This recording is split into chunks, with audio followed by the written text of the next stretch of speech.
Alrighty, folks, be sure to check out the Roughnecks Twitter page, Roughnecks on Twitter. Every Wednesday, we will be featuring the hashtag Rowdy Roughneck of the game.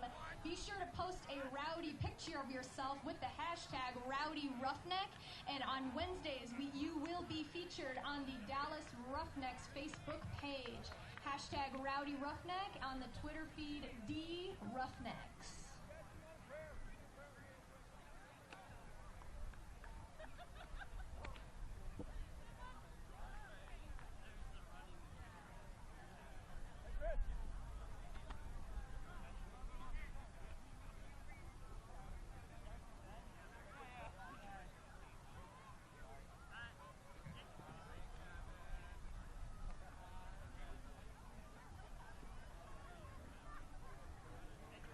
All right, folks, let's give a warm welcome to our visiting team for the third game of the Dallas Roughnecks season. The Florida Jacksonville Cannons. Up first on the Jacksonville Cannons roster is number 3, Chris Gibson. Number 4, Brad Suntgens. Number 5, who is also one of the Jacksonville Cannons captains, Brandon Perales. Number 10, Nick Hunter. Number 11, Misha Freysetter. Jacksonville Cannons captain number 12, Travis Catrone. Number 13, Brian Conklin. Number 14, Cole Sullivan. Number 15, and also Jacksonville captain, Dustin Travaglini. Number 17, James Dahl. Following a week off as they take on the Jacksonville Cannons. Welcome everybody to the Colony, Texas. I'm Kyle Yeomans alongside Emmy Fitzgerald. And Emmy, this is an incredible game that we're about to see. Jacksonville coming in, the Roughnecks 2-0, Jacksonville 1-1. This Dallas team has only played the Austin Soul so far in their season and actually their franchise's history. What are we going to expect from the Roughnecks, and are they the real deal? I think the Roughnecks are the real deal. The Austin Soul is a very good team, but tonight we have a very athletic and fast Jacksonville Cannons. So right off the bat, we should expect the Cannons to really to make some huge plays in the air, big hucks thrown up. But at the same time, we've come to know the Dallas offense is controlled, high pass efficiency, and that is something that they really want to maintain. So while Jacksonville wants to come out, their coaching staff told me before the game that they were wanting to play their pace of game, not be disrupted and just play what they know to play. Well, of course, on the other side, Roughnecks coach Patrick Eberle told me that they're going to try and frustrate the throwers, have really fast people running down on the pole to get there, and just disrupt what those throwers are doing to make those long completions more difficult. And definitely on the Roughnecks side, they're going to use a lot of their players, and one of those players being Jimmy Mickle. He was just recently named the AUDL Week 2 Player of the Week. He's been an incredible part of this offense for the Roughnecks. What does he specifically mean to this team, being the player that he is? Jimmy Mickle is a threat on multiple levels. I mean, he had 6 assists, 22 out of 23 completions, in 27 points, very high pass efficiency. So what's great about Jimmy is that he can make those great athletic plays. He knows how to follow the disc. He's, clearly a strong athletic contender, but at the same time, he's patient. He knows, okay, this is what I need to do to maintain possession, and as an offensive player, that is a must. They must control that disc and go all the way down the field without a turnover.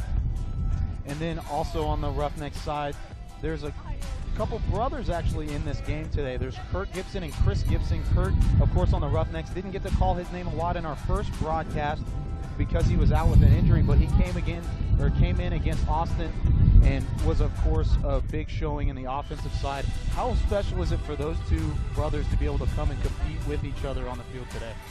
I think it's very special for both of them. I know we see Jimmy, some highlights for Jimmy, but talked with Chris and Kurt Gibson yesterday, actually, and for them, it's a family event. They have a brother in Houston that drove up in order to be at the game tonight, and they've won college nationals together at Florida. They've won club nationals together on Austin Double Wide back in 2012, along with several other teammates who are on both teams here today.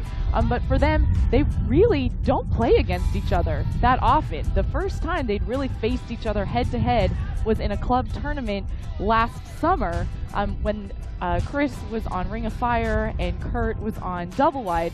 So for them, they're excited because it's that familiarity, just like we've seen with the Bennett brothers, the Larberg brothers, both on the Roughnecks, but they're both huge playmakers as well. Chris led the team in the statistical line in their game against Nashville, and then we all saw Kurt's phenomenal pass efficiency, 44 out of 45 attempts versus the Austin Soul 2 weeks ago. So they're not going to go easy on each other. In fact, I think that will just up the ante even more as we go into the game. Yeah, it's always fun with a sibling rivalry on the field. I know we had one during the Austin Soul games as well, but this one is a little bit more special just because it's the Gibson brothers, national champions at Florida, like you talked about.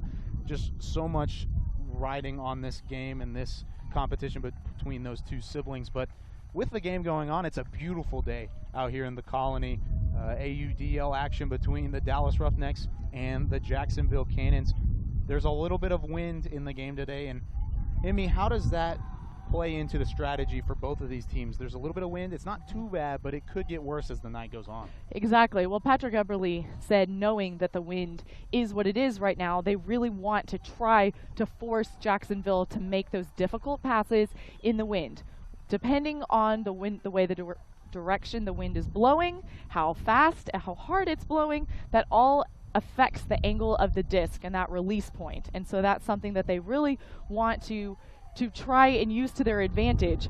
Our last home game, the wind actually died down as the sun went down, but then down in Austin, the wind got worse as the night went on. So this is Texas. You never really know what's going to happen with the weather, but that is something that Dallas really wants to take advantage of, and maybe that will cause those Hucks to just stay up in the air a little bit longer and allow defensive prowess like Jake Anderson and Dan Emmons to go make those big defensive plays. And with the amount of running that these players do in any kind of game, they might be welcoming the wind a little bit more in the Texas heat than usual. The first year with two Texas teams in the AUDL, some of these players haven't really necessarily had the heat be a factor a whole lot. I mean, I know a lot of them come down and play in nationals here, but in terms of a regular season, you don't see a whole lot of heat outside of Texas so far. So right. Well, the South Division, I'm sure Jacksonville is pretty humid in and of itself, but it is something to note. A lot of players are used to that conditioning once the club season rolls around, and so typically that's starting up right now. The benefit that Dallas has is that Dallas has 5 players who are on the Team USA team roster, so that they had to train very rigorously to prepare for those tryouts. And so something that some of the Austin Soul players have said in the past was, wow, you can really tell that these Dallas players are in what they would call national shape, that peak form when most of the players are still kind of rolling into it. But certainly, it's at about the 80s here tonight. I'm sure as the summer rolls on, it's just going to get hotter and hotter. Yeah, it'll definitely be a factor later on. Right now, the player introductions are finishing up, and we will get ready to head over to the national anthem here in just a moment. One of the owners, actually, Ivy Bune, is going to be singing the national anthem. She is very talented and is professionally trained, so I'm really, really excited to hear Ivy.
the Jacksonville Cannons. I'm Kyle Yeomans alongside Emmy Fitzgerald, and right now we're actually going to throw it down to Paige Schnorbach, our sideline reporter down on the field. What you got, Paige?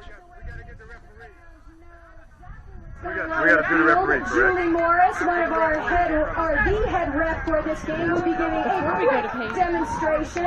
Well, let me direct your attention to the center of the field. There are 4 quarters in this game, lasting 12 minutes each. Today, one of our Roughnecks referees will be giving you a quick demo. First is the score gesture. We expect to see lots of these. Whenever a player scores, the ref will count down that score, bringing their hands straight up in the air. Next is a contact foul. There are actually 2 different types of fouls. A contact foul is just a one-handed push. There is also a pass interference. Pass interference is with 2 hands in a pushing motion. Additionally, there is also the stall. Stall is when the referee puts their hand on top of their head and hits it. Additionally, there is also a travel call. There are 2 types of travel. There is a receiver travel, which is a hand pump and then the rolling motion you're all familiar with. The receiver travel is a 10-yard penalty. There is also a thrower travel, which is just the rolling motion, and that results in a turnover. There is also a misconduct foul. And the misconduct foul is putting both hands behind the head. And lastly is the gesture to the clock tower. Once a disc is in play from the pole, the ref will keep his hand raised throughout the duration of the pole. And the signal to stop the clock is when his arm comes down in a sweeping downward windmill motion. Thank you, Julie, for that educational demonstration. Different fouls the rest and of our observers traveling today will looked be like. John Yeah, Nicholson. it's definitely fun to be able to learn the game of ultimate disc. That's what the whole thing is today. We're actually now going to go down to Paige on the sideline. Paige, what you got for us? Let's see if you learned something from our referee demonstration. Everybody put your hand in the air to start the game and pull that swing and bring that arm down to start off the game. Be careful not to hit anybody in the face though. Let's let them hear it, Roughnecks fans!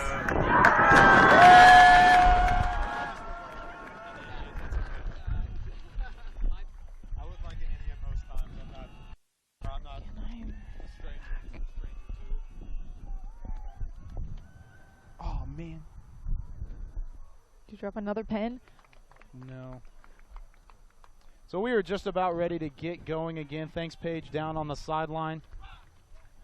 It looks like Dylan Freechild's going to take the oval as we are underway here in Colony. A beautiful day. The sun's setting just on the opposite side of the field.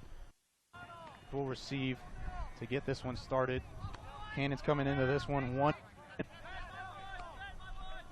Winning their opener as Dylan Freechild gets a nice knockdown right there. And the Roughnecks have their first possession. And that's exactly what Dallas was trying to do right off the bat. You saw Matt and Dylan rushing down on that pole. Ben Laurie with the disc. Hands it up to Jackson. Freechild has it now.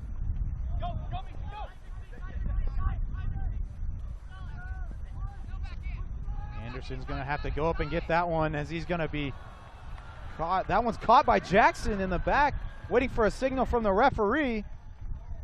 Still waiting for a signal from the referee. They're going to have to talk about this one. Jackson was in the back of the end zone. I didn't even see him at first. An incredible play to be able to come behind and almost clean up the trash from the collision in the side of the end zone. There was an initial contact call there, but it seems like both teams are a little uncertain. So referee Aaron Shelton is consulting with John Nicholson and Julie Morris. Still going to discuss this one. Jackson has it. Looks like they're going to basically replay from the original spot. Dan Emmons with it. And the Roughnecks will have another opportunity. Emmons in the end zone. And that one's going to be caught by Rasmussen for the first goal of the match. almost disappointed, personally, that Austin Jackson one wasn't called a goal. But the Roughnecks do take advantage of it and start the scoring here tonight. That was a great break mark throw from Dan Emmons. That nice backhand around to Cassidy, and you could see Cassidy was pretty fired up to get that first score of the game. So 1-0 early. Roughnecks open it up with a goal. We'll see what they can do after this next pull. This Jacksonville team is a scrappy one, though. They put up 31 points in their last game against Nashville. What do you expect to see from them in their first true offensive possession after turning it over that last one? Well, even in their Nashville game, at the first 2/3 of the game or so, that both teams were pretty much trading points, and then Jacksonville really found their rhythm and just burst forward, scoring those 31 points. So you never know, it might take a little bit longer for them to get started, but I think they really want to make a splash right away, right off the bat. It's going to be Ted Barnett throwing it deep for the Roughnecks. We'll see what the Cannons can do. And even there, Reed Bacon, Dylan Larberg, Ted Barnett coming up. This was going to be deep down the field and knocked down. Nice play by Chris Larberg, going up over the top of Travis Catron to make the play. That was just great position, and I don't think anybody was surprised what happened. So Chris Larberg was right there. He's the last back right now, kind of trying to work it through. Roughnecks working it around. Kevin Christensen with the disc. He'll dump it back off to Steven DeRoe. Christensen again looking deep in the end zone, and that one's going to be caught for the score. Chris Larberg does it defensively and offensively. So they call that bookends, where you get the D and then you get the score. So the second score goes to bookends to Mr. Chris Larberg. I love the new Roughnecks mascot on the other side running the flag, as he is happy with the early 2-0 advantage for the Roughnecks. Riggs is awesome. I'm so glad Paige was able to talk to him. That muscle suit is pretty impressive. As we look at replay on the beautiful throw for Larberg, makes it look easy. Able to get some separation from the defender and make the play in the back of the end zone. Chris has great closing speed, and you could really see it on that throw. That catch. So 2-0 here early. Roughnecks getting ready to send it deep again. Nice crowd on hand. Beautiful day. A little bit windy, but that's okay, as Mickle's going to send this one deep.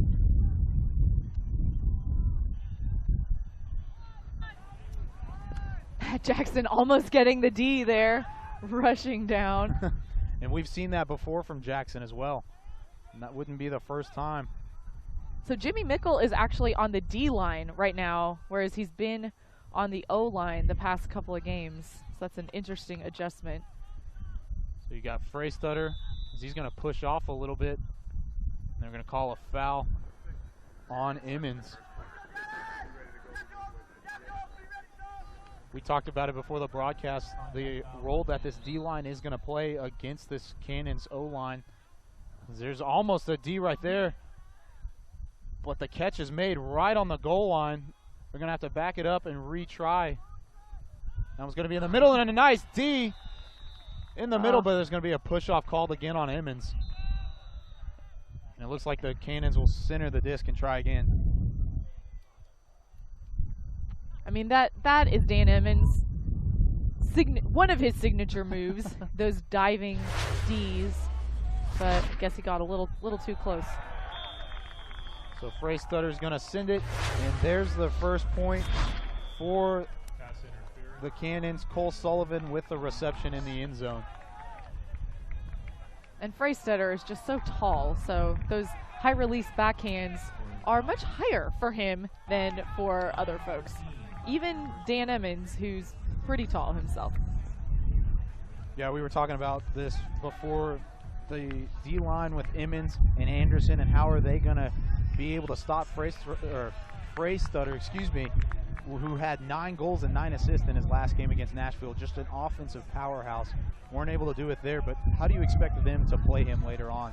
Well, you have the size from Anderson and Emmons, but then you have the speed from Matt Jackson and Dylan Freechild as well. And so you put that combination, and you know, obviously the other D-line members are not to be ignored, but you just have a great combination of that size and speed that makes them just a scary defense to match up against. Jeffrey Walker with the pull. So Roughnecks will corral it, have another possession. They've scored on every possession that they've had so far. Kittredge makes a nice sliding catch. He's going to dump it off to Mickle. Mickle to Kittredge again. Had to stretch out a little bit for that one.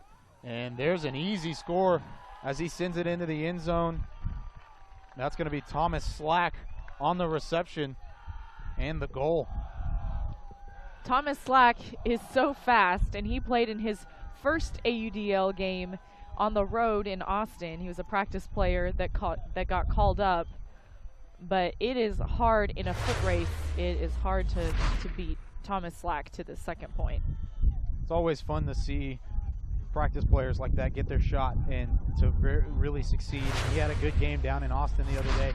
And good to see him getting a goal reception there. That makes it 3-1 here in the first. Ted Barnett was out here earlier practicing his pulls, especially with these windy conditions, because if you know that outside in, that inside out, how much loft you want to put on it.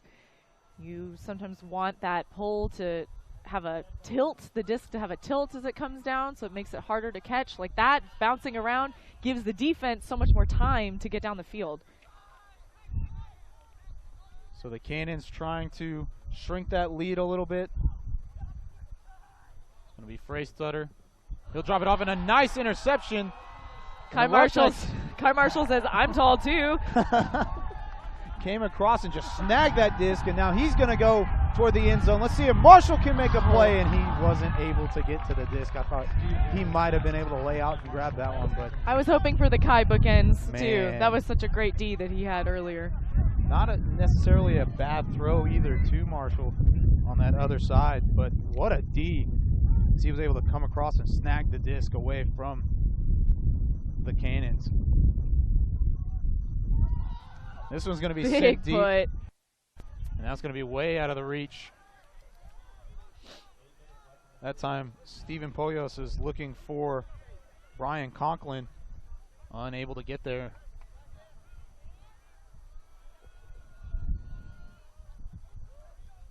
So the Roughnecks will try it again, up 3-1, and dump it back off. Sending it to Marshall. Able to get out of their end zone. Barnett with it now. Nice pump fake there, open. He's going to be knocked away. Looked like he was aiming for Larberg, but instead Bacon kind of got in the way. That was going to be sent deep into the end zone, and a catch is going to be made. And there is the length of Freystrutter making a play in the back of the end zone. And that's Jacksonville really capitalizing on a miscommunication on Dallas' part. That's uncharacteristic of Dallas, but if Jacksonville is going to get the disc within half field, they have to convert on that. And Larberg did almost everything he could do on that play. It's just the length. Just needs to grow a few inches. That's your next assignment, Chris Larberg. Grow a couple inches before the next game. You're welcome, Chris.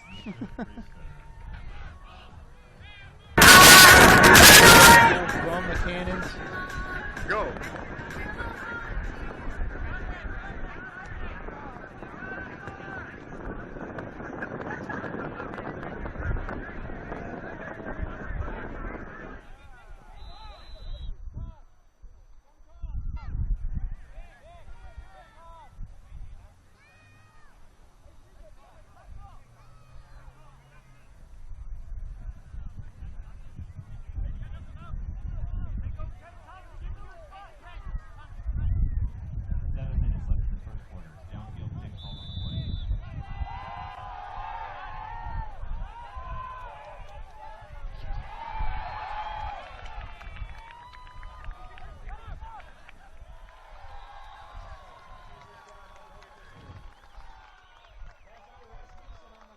Thanks, Paige. And what an incredible play by Bo Kittredge to grab that one out of the air and then send it to Cassidy Rasmussen in the back of the end zone. That was a fantastic grab.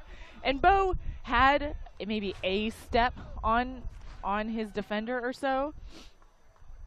Just made it look easy after that play. Wow. And Cassidy did a great job following the play so he could have that continuation. And there's that duo from San Jose that are really meshing well together here in Dallas. It's been exciting to watch them in the first couple games of this year. 4-2 now. The Roughnecks do lead the Cannons as we are in the middle of the first. Here's the pull from Dylan Freechild. Jackson is just so fast. Man, he flies down the field, doesn't he?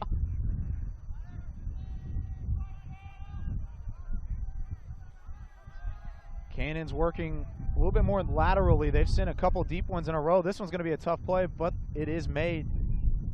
Wondered if the wind was going to catch that pass. Yeah, it looked like it almost would. But Cole Sullivan was really able to come down with that.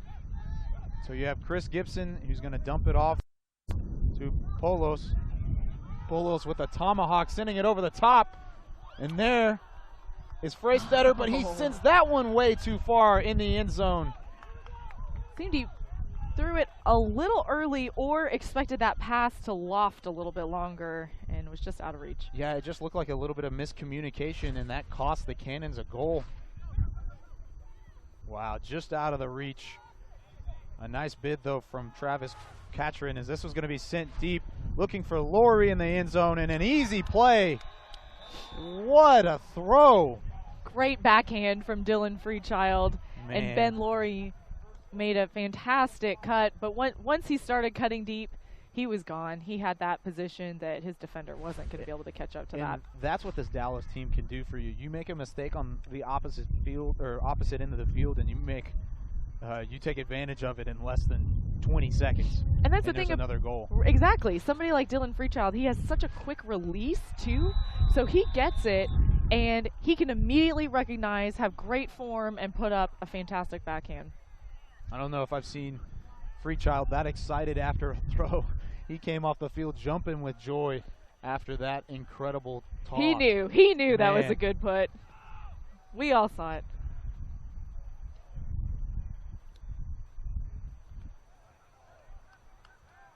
So it looks like Ted Barnett with the pull again for the Roughnecks, sending this one high in the air. That one's going to sit down right near the goal line, center of the field. The Cannons get started again.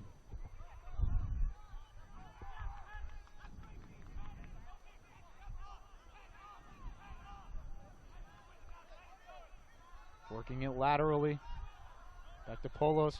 You can see the defense trying to just have really aggressive in-your-face marks. He was able to get a hand on that one. It looks like there's going to be a little bit of a foul. It appears it's on, they're pointing to Conklin and Darrow. I would think it's more typical for the foul to be on the defense than the offense. Yep. Yeah, that's exactly right. But I don't know. Don't exactly know what happened there, but nonetheless, the Cannons have it, and they're sending it deep. Looking in the, and there's a nice play coming across. That's Dylan Larberg on the play.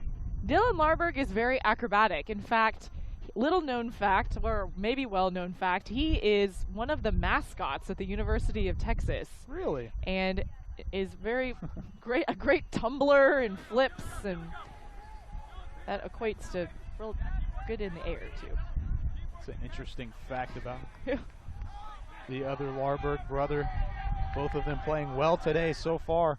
That one's going to be just out of the reach of Barnett. For a second there on that throw that Larberg was able to defend well, it looked like C.J. Clark was going to have a nice run at it.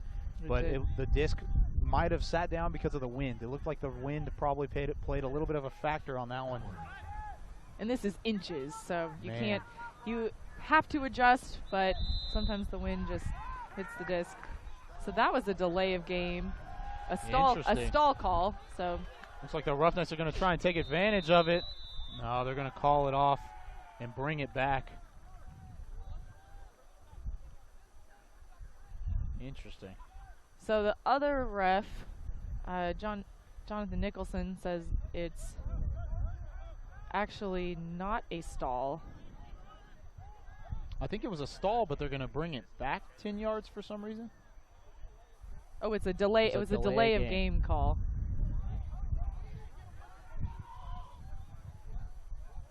So Coach Tuba Benson, Jaja, very vocal with the official on the sideline there. He was not very happy about that call, but Gibson's going to send it to Larberg in the end zone, and there's another goal. Dylan Larberg making it look easy. A great throw from Kurt Gibson makes it a 6-2 game. And there we've got some bookends from Dylan Larberg as well. That was a great deep cut that Kurt was able to lead him, do a great job leading him in that pass. So 6-2, Dallas Roughneck advantage over the Jacksonville Cannons. Sun starting to set here, a little bit of clouds in the air.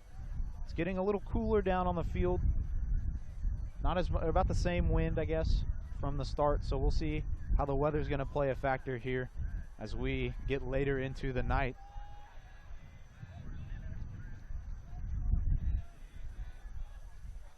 You hear the crowd chanting Jimmy Mickle. Yes, I second that cheer. Another good crowd on hand tonight. The stands completely full on the other side of the field. The hill not empty either. Exactly, and the Roughnecks actually added 250 more bleachers after the home opener. So really? Yes, so there are over 600 folks sitting there in the stands. It's good to see the Roughnecks getting a little bit of publicity out after their 2 wins to start the season. One of 9 undefeated teams left in the AUDL. Okay. Looking to continue that here against Jacksonville, who is 1-1 on the season. Yeah. Lost their season opener, but recovered last week against Nashville. Thought Dylan Freechild was going to get a tip on that pass. Not quite. CJ Clark with it now, sending it forward to Freystutter. Going to dump it back off. Yeah, high release just has a new meeting with Freystutter. Exactly. My high release is like his regular back. That was sent into the end zone. Who's going to come up with it? And a nice play. And the defense coming from Jacob Anderson. Jake Anderson knows, okay, this jump ball comes up. I will time it. And he's able to do it without the foul being called as well. It was a beautiful recovery because it looked like, oh, Dylan Freechild with a nice play on the other end. Roughnecks not wasting any time on the offensive end. He's looking for Freechild again, and as he lays out, can't make the grab. I think Dan Emmons was a little excited there, and the disc just dropped. Just a little bit out of the reach of Dylan Freechild.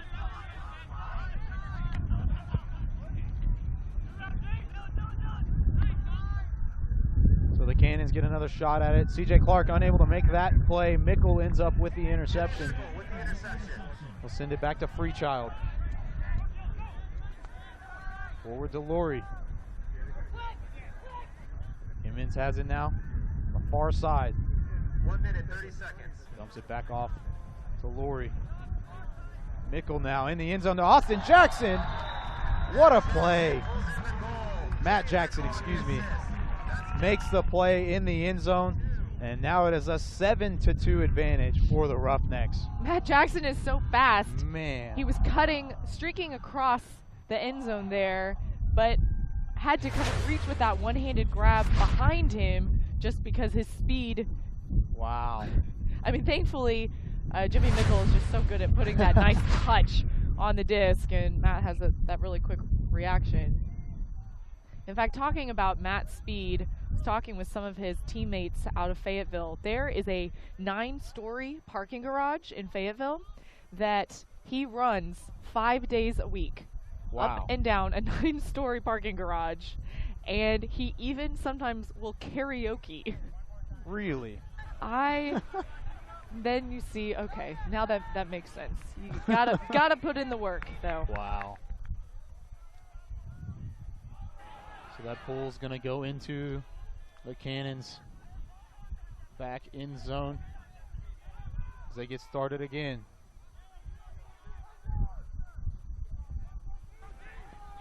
They'll send it deep.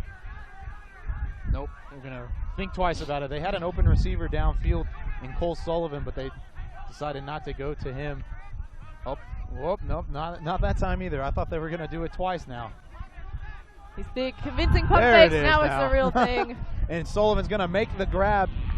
He did a good job really coming to the disc, attacking that Yeah, as it was beautiful dropping reception. under. Looked like the wind played an issue, and that one's going to be saved by Travis Catron, and that one's going to be knocked away. A lot of collision and flying around there, but Dylan Larberg's going to get the D. And that Timeout called. looks like the Roughnecks are going to call a timeout right there. So what are you seeing from both sides right now, Emmy, that have either surprised you or something different that you may not have expected so far? Well, I think seeing Jimmy Mickle on the D-line is really interesting, but at the same time, he can handle. He's a great cutter as well. We've seen his athletic plays, and so I think that part of him being on the D-line is so that he can body up against some of these bigger receivers that are on the Cannons. So it is a 7-2 lead for Dallas as we are nearing the end of the first quarter. A little bit tougher for us because we don't actually have a clock to look at for the time remaining. Yeah. So What happened to the scoreboard? yeah, we're kind of with a guessing game right now as to when the first quarter is going to come to an end, but we do know it is toward the end of the first quarter. 7-2 the advantage, Dallas over Jacksonville so far. We'll see if this timeout was maybe to have one last play written up. It looks like the O-line has subbed in with Jimmy Mickle staying. So with Kurt Gibson with the disc and Brandon Malachek and Matt Costello back handling. Don't forget about Thomas Slack over here, though. The speed that he has, you could see him make a backdoor cut, maybe grab one in the end zone. We're back underway after the timeout. We're going to give it to Cassidy Rasmussen. He's going to send it deep, looking for Mickle. Mickle in the end zone, makes the play. Jimmy Mickle lays out for a goal. Excellent separation from Jimmy Mickle. And it was one of those, I think as he was running, he said, okay, do I bid for it or can I track it down? Do I bid for it? Can I track it down? Okay, I'm going to track it down, but I have so much momentum. Let me just go ahead and lay out right after that. And what awareness to be able to grab that in the end zone. A nice slide afterward, get the jersey all dirty on that front end as he was met by Thomas Slack after the play. An incredible throw and an incredible bid from Jimmy Mickle that makes it 8-2 now in favor of the Roughnecks. AUDL-TV, if you're watching, that's a Play of the Week nominee, I'd Right? have to believe. I don't know, that's a pretty good one. I think we'll see that. At least on our Roughnecks channel.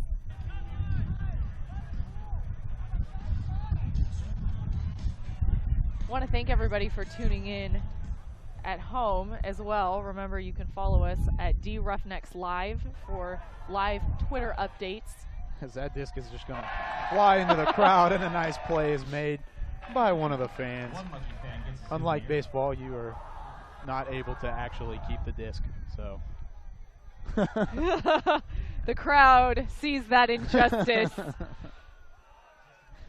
wow, that was a lot of fun being had out here in the Colony. Maybe after the game. Oh, that one's going to be dropped and then knocked away. Dalton Smith was able to knock it away after Brian Conklin dropped it. It was a nice throw.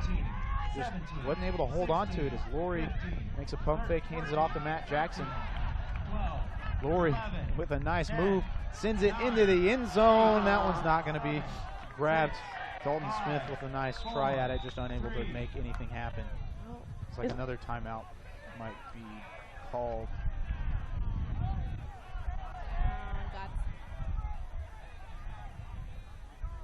Yeah, I was hoping Dalton Smith might get the bookends. I guess maybe he would get the bookends. I don't know if that D would be credited to him, or if that would more be an offensive drop. We'll have to consult the stats. But still, want him to see him get that score. Still trying to find out what exactly happened at the end of that play.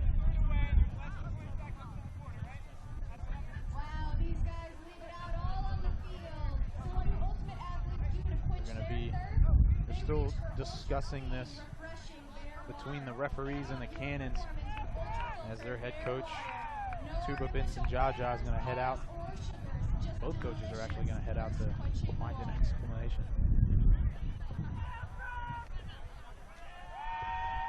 Head official Julie Morris kind of saying, okay, let's keep it amongst the players here.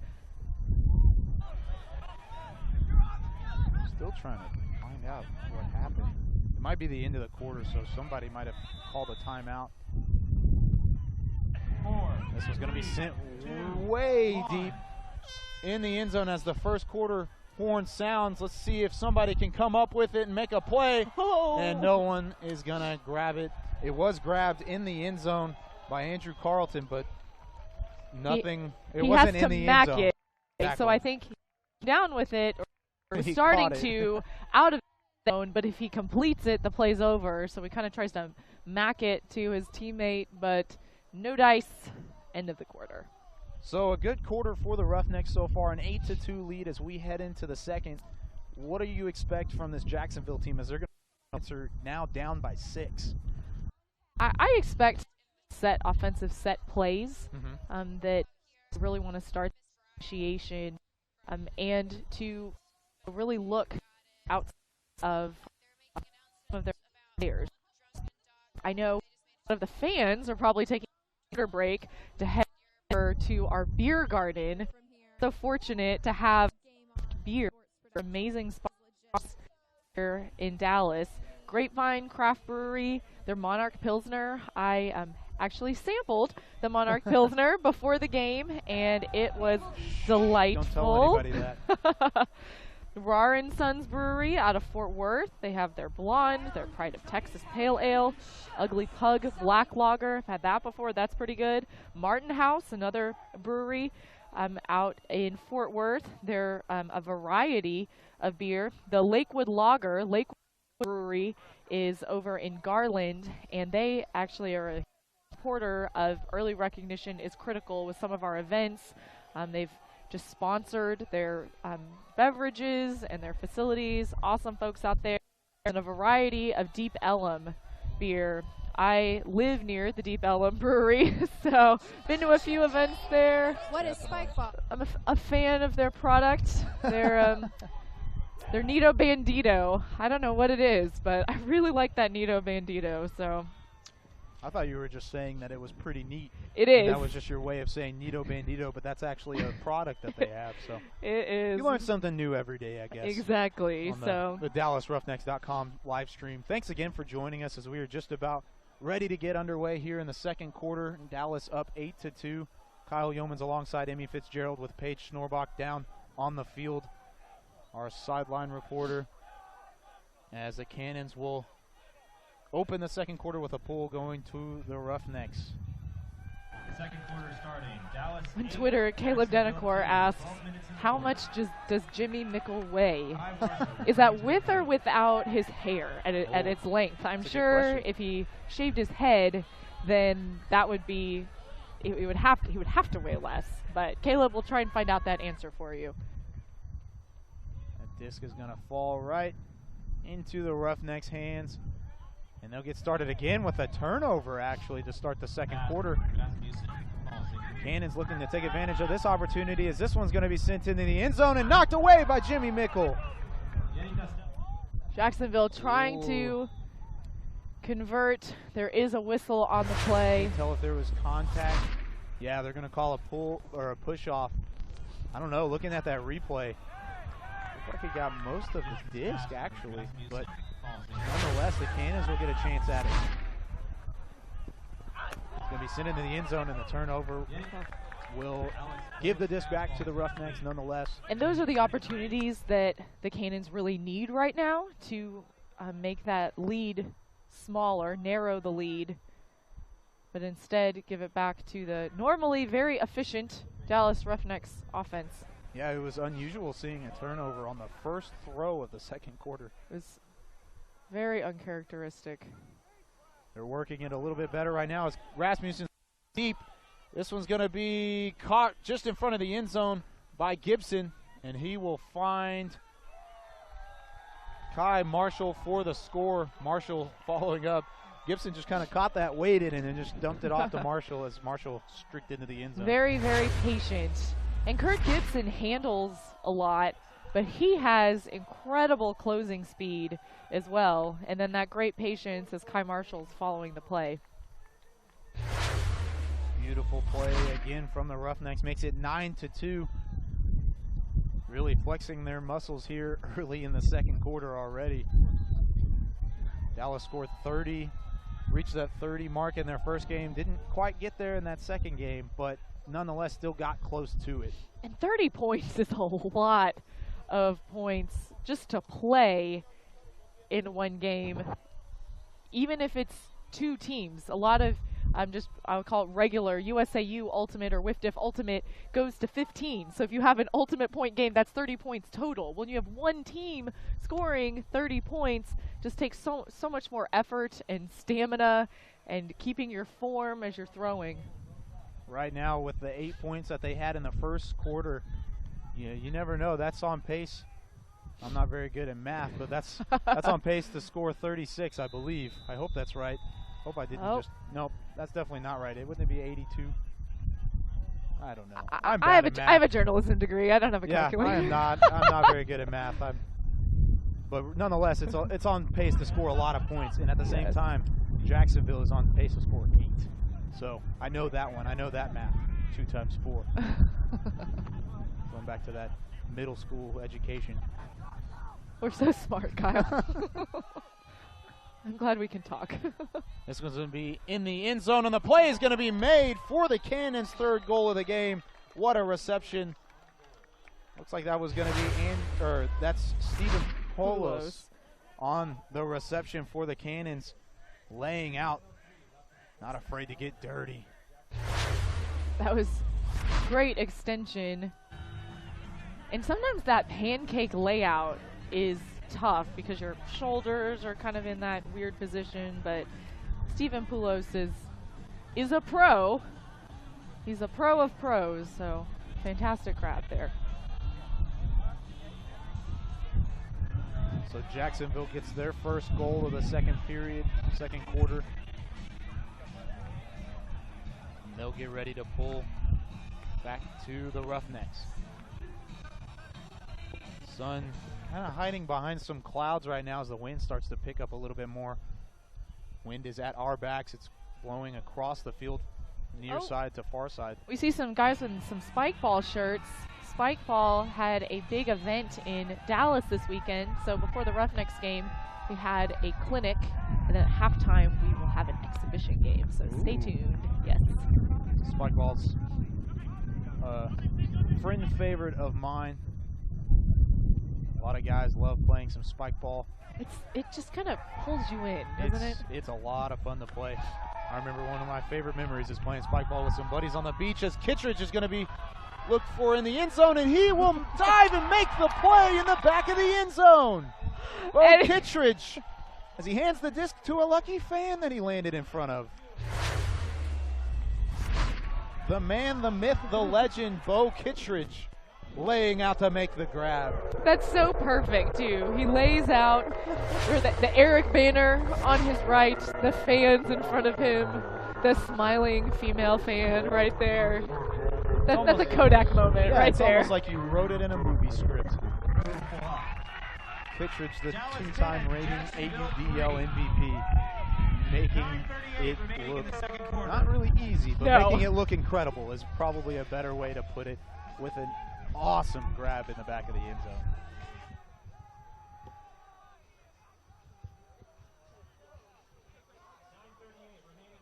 So 10-3.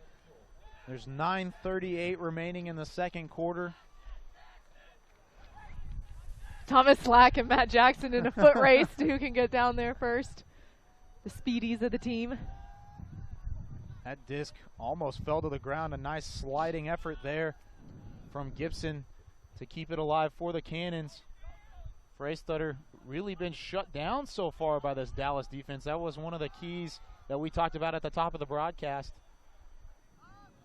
He's been relatively quiet, but he's going to send that one over the top for an easy goal. As Cole Sullivan is going to grab that one for the Cannons.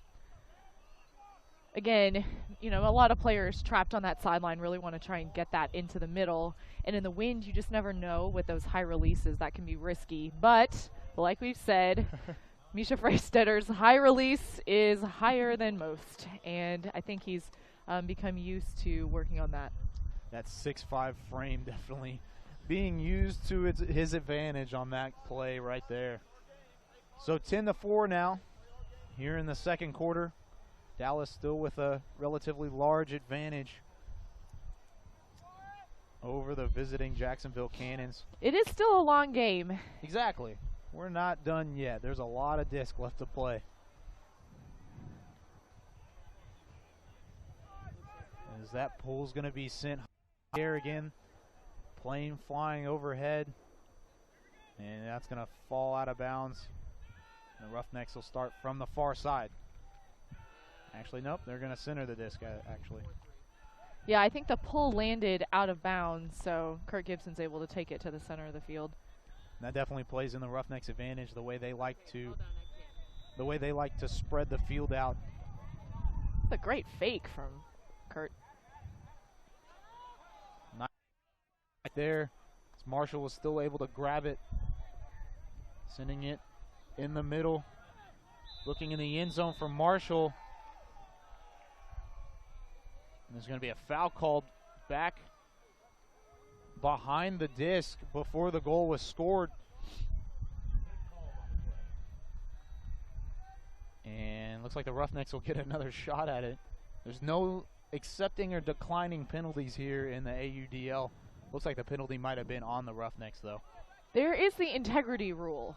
So when we saw that in the Seoul game on the road, where a foul was called on one of Cassidy Rasmussen's defenders, and his defender, it was called on Cassidy, and the other team said, nope, wasn't a foul. Yeah, there was some miscommunication there, and the Cannons tried to take advantage of it with a long bomb, but Jimmy Mickle's there to clean up the mess. Mickle now sending a low throw, almost skimming the ground.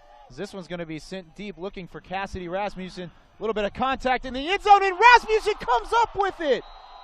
What a play, one-handed on the dive. That throw was going lower and lower and lower, but Cassidy does not give up on it. Runs the perfect line. Absolutely incredible. That might have been the best catch I've seen in my time covering the AUDL. Cassidy is a great receiver as well, and sometimes he'll have a more handler defensive specialist guarding him, and so that allows for some of those kind of mismatch opportunities. But that was just an amazing cut off of Matt Costello's laser of a huck. And he did that with contact all over him. We're going to take a second and throw it down to Paige Norbach on the sideline. What you got, Paige? I'm down here with some Ultimate Disc fans. Who are y'all cheering for tonight? Jacksonville Cannons. No, definitely the Roughnecks, absolutely. All right, what brought y'all out here tonight? Spike ball, actually. Yes, spike ball is what brought us out here. All right, but you're glad it's Ultimate Frisbee, right? Oh, yeah. Yeah, that's all right. What do you think of the game so far? Definitely a good game. Saw a great layout over here for a point from, I don't know the guy's name, but. All right, well, we're glad y'all came out. Thanks so much. Back to y'all.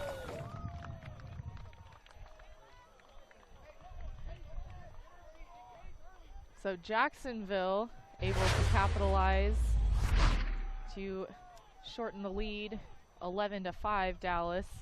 And I believe that's Freistutter's first goal of the game, I believe. I know he's assisted some. He has thrown a couple scores. I feel like that's his first goal reception, though, of the game. He was first in goals last year for the Cannons. He was second in assists. He had 55 goals and 33 assists. So always a mainstay in that offense with that 6'5" frame. Hard to miss. And just so fast, too. He's very athletic. And I think that kind of helps Jacksonville get their swagger and say, okay, we need to get back to this is the type of game that we play. This is the pace that we play. I love that shot of Jimmy and Bo, roommates in Dallas. They're kind of the odd couple of Ultimate right now. They definitely have been a lot of fun to watch. Poor Jimmy, I don't think he likes that. But he'll never know, right? Until he watches our game on YouTube. As Mickle's going to send it deep, looking for Slack in the back of the end zone, and that one's going to be caught. Thomas Slack with his goal, his second goal of the game. It looked like Alex Bullock was kind of trying to stay right there in order to go over the top to get that D, since Thomas had a good step and a half in front of him, but Thomas did a great job just kind of running that down, reading the disc. And another incredible play from the Roughnecks. So far, Jacksonville doesn't seem like they're doing anything absolutely wrong on defense. It's just the play of the Roughnecks has really just kind of overtaken them. Yes, well, there have been a few missteps from the Dallas offense that Jacksonville must capitalize on, and depending how the wind goes for the rest of the evening, there could very well be some more of those just kind of errant throws because it is, just kind of tough to navigate the wind. Freechild's going to have it here for the pool. He's going to send that one deep to the Cannons. 12-5 now, the Dallas lead. As we're inching closer and closer to halftime. Once again, no clock to really work on, but we can try and guess as this one's going to go over the top to Freistutter, just outside of the end zone. He'll have to reset up, and he'll dump that one right off to Andrew Carlton for the 6th goal of the game for the Cannons. And so that was a very quick-paced game. Yeah. The Cannons were able to move the disc throughout at their pace, and so it kind of kept Dallas on their heels a little bit. Very patient, too, as he was waiting for his continue there. Able to find Andrew Carlton for the score. So that narrows the Dallas lead back down to 6. But the problem with Jacksonville so far is that every time they've scored, Dallas has also come back and answered. So the lead kind of staying at that 6 or 7 mark this whole time. We'll see if they can get a defensive stop and then get another score to try and shrink the lead a little bit. Well, and that the deficit that they dug themselves into in the first quarter won't be easy to overcome. No, not at all. Dallas will need to be broken several times, and, well, we'll see if that happens. It definitely Unlikely. It hasn't happened so far this season. Knock on wood if you're a Dallas fan. Right, exactly. Don't want to jinx anything. Braden Malachek with one of his signature flick hucks. And that one's going to be easily in the end zone for Kurt Gibson. Gibson didn't play in the first game of the season, the home opener. Made the trip down to Austin last week, had a good game down there, and he is making his presence felt again today. And Kurt, at the beginning of his cut, did a really good job with some jab steps, and that got his defender on his heels just enough that Kurt can just let her rip and, really track that muffin flick down.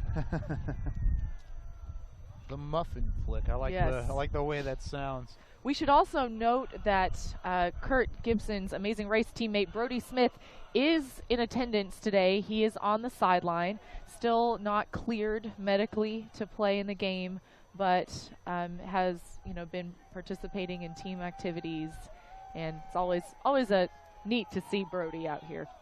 Yeah, and part of the send team. that one deep. Yeah, it's nice to see Brody out here supporting his teammates. He'll be a big factor whenever he comes in and plays whenever his injury time is up. So it looks like the Cannons are going to turn it over again. This one on the Roughnecks side of the field, so Dallas will get a chance to take advantage of another Jacksonville miscue. Mickle's going to take the disc. He's going to dump it back to Larberg.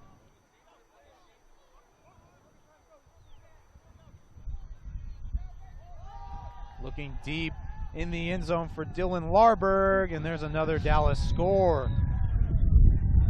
That was a great find from Reed Bacon, finding Dylan Larberg. From this angle, it looked risky to me. It looked kind of like he was threading the needle, and then you see that Chris Gibson came over to help, but Chris Gibson didn't come over in quite enough time, so Dylan Larberg was able to get that score. So another score for Dylan Larberg, another score for the Dallas Roughnecks. Now makes it 14-6 here in the second quarter. And we're going to throw it down to Paige on the sideline. What you got, Paige? Hi, I'm down here with a couple of young Roughnecks fans. Are you also having fun tonight? Yeah, it's pretty awesome sauce. Who is your favorite player on the Roughnecks? Oh, Kurt Gibson. Kurt Gibson, good choice. Do you watch him on The Amazing Race? Oh, yes, ma'am. All right, well, we're glad y'all came out tonight. Have y'all ever played Ultimate Frisbee? Yes, I have. What position did you play? I don't know any of the positions. I just caught the Frisbee. I'm the puller for my outdoor ed class in 7th or 8th grade Killian Middle School. Awesome, so we have some professionals. Back to y'all up there.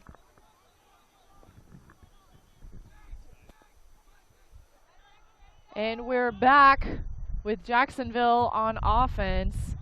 They're going to send it deep, and there's going to be a defensive play not made because Freystutter was right there to catch the rebound. And that'll end up in a score as he finds Chris Gibson in the end zone. What a play by Freystutter to stay underneath the batted disc, continue to play for the Cannons, and end up with the score to Gibson. And those are the types of conversions that the Cannons really need. They kept possession their entire offensive point. There were no turnovers on that play. They were able to stay chilly. They can catch the D's. Dallas not making it easy with Dalton Smith. With that defensive attempt. Yeah, so that makes it now 14-7 in favor of the Dallas Roughnecks. Thank you again for joining us here on DallasRoughnecks.com. Our live stream coverage of tonight's AUDL action live from the Colony. I'm Kyle Yeomans alongside Emmy Fitzgerald with Paige Schnorbach down on the sideline as that pool is going to be sent deep by the Cannons. So we haven't seen the O-line very much today, but they're out to increase that efficiency. From what you've seen, though, so far, there's been a couple incredible plays, one from Bo Kittredge and one from Cassidy Rasmussen as well, both diving in the end zone to make a catch. So Cassidy's was ridiculous. Yes, fantastic. There was an offensive call on the play there, so Dallas had to move back 10 yards. Gibson forward to Rasmussen, back to Malachek, back to Rasmussen. He's had a couple incredible throws so far. He's going to send it forward to Costello. Costello looking for Kittredge in the end zone, and he'll be out of the reach of the Cannon defender for another Roughnecks score. Saw a lot of really good inside-out flips on that point, using the wind to your advantage. Looks like a little bit of frustration coming from the Cannons aimed at the Roughnecks. So far, Kittredge jawing with a couple of people on the sideline. Looked like one of the Jacksonville defenders kind of got in his face after that score. And tensions are running high. I know everyone, Jacksonville has had a long travel day. The bulk of the team flew in this morning. Then they leave the airport, they get settled in, and now then they hit the road to go to Austin tomorrow. So it's a big weekend for them, but I'm sure they know that they want to be doing more than they are right now. Yeah, down by 8 right now, 15-7. The home Dallas Roughnecks. Ted Barnett about to send it deep on the pool.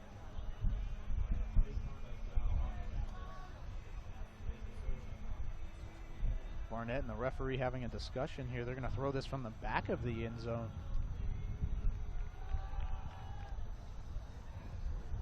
So typically that happens when there's a delay of game penalty or a line foul.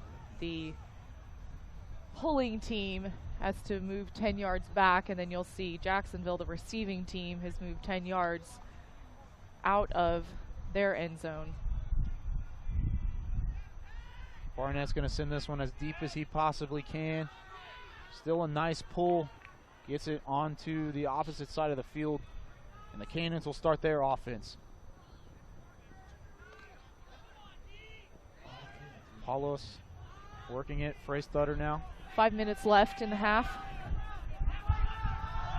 Freystadter's going to send that one deep in the end zone. That one's going to be snagged in the end zone by Travis Catron. That was a great grab. Putting it up high and making an incredible play, but it looks like there may have been a foul. Trying to look. I'm confused on what is happening. The referee was talking. No, it looks like the goal is still going to be good for Catron. A little bit of a discussion after that. So we were trying to figure out what happened. But the Cannons do get their 8th goal of the game, and they will pull to the Roughnecks now. So we are under 5 minutes left in the second. Let's throw it down the page real quick. Hi, I'm down here on the sidelines. For all of y'all watching at home, we want to see you out here next home game. There's lots of fun, lots of fans, as you can see. And back here we have souvenirs for sale, hats, t-shirts, visors, anything you could want. And behind there we have craft beer and wine. Again, folks, this is a great event. We want to see you out here. Come see some Ultimate Disc. It's competitive and fun. These players are real athletes. Come on out. Back to you, Kyle and Emmy. Thanks, Paige. It is definitely a fun time out here in the Colony. The Roughnecks do put on a show, and they're putting one on right now on the field as well. Up 15-8. That disc is going to fly out of bounds, and they will center it. And the Roughnecks will get another shot at it. Looks like the pull went into our spike ball fan contingency over there. It's still windy, though. I don't think the wind has died down at all since the beginning of the game.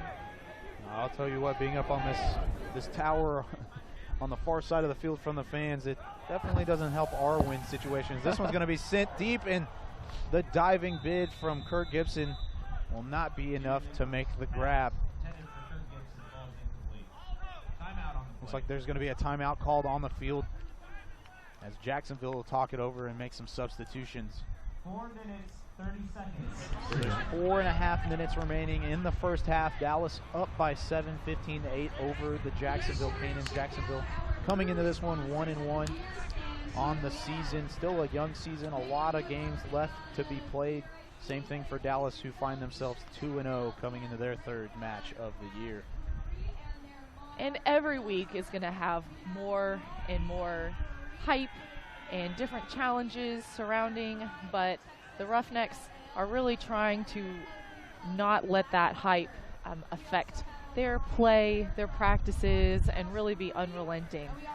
For them, even great teams have things they can improve, have tweaks that they need to make, and that's something that they've really been working on. We'd like to shout out some more of our sponsors as we are in this timeout here. Friction gloves, whether your goal is to throw further with more accuracy, catch tough discs, or to keep those hands warm, Friction gloves will help. www.frictiongloves.com. In fact, Friction Gloves made some Dallas Roughnecks branded gloves for the team, Yeah, I saw and those. they are sharp. I have some friends who insist on only playing with gloves, so they've been testing them out, and so far so good. That throw was sent low, and Kittredge was able to take advantage of it. Roughnecks back on offense, working it quickly. Malachek with it now, up to Rasmussen. Back to Malachek, all by himself, has plenty of time. He'll dump it off to Mickle. Back to Rasmussen. Rasmussen throws that one to Slack. Slack to Gibson. Working it all around the field, looking for Malachek in the end zone, and his diving bid won't be enough to grab that one either.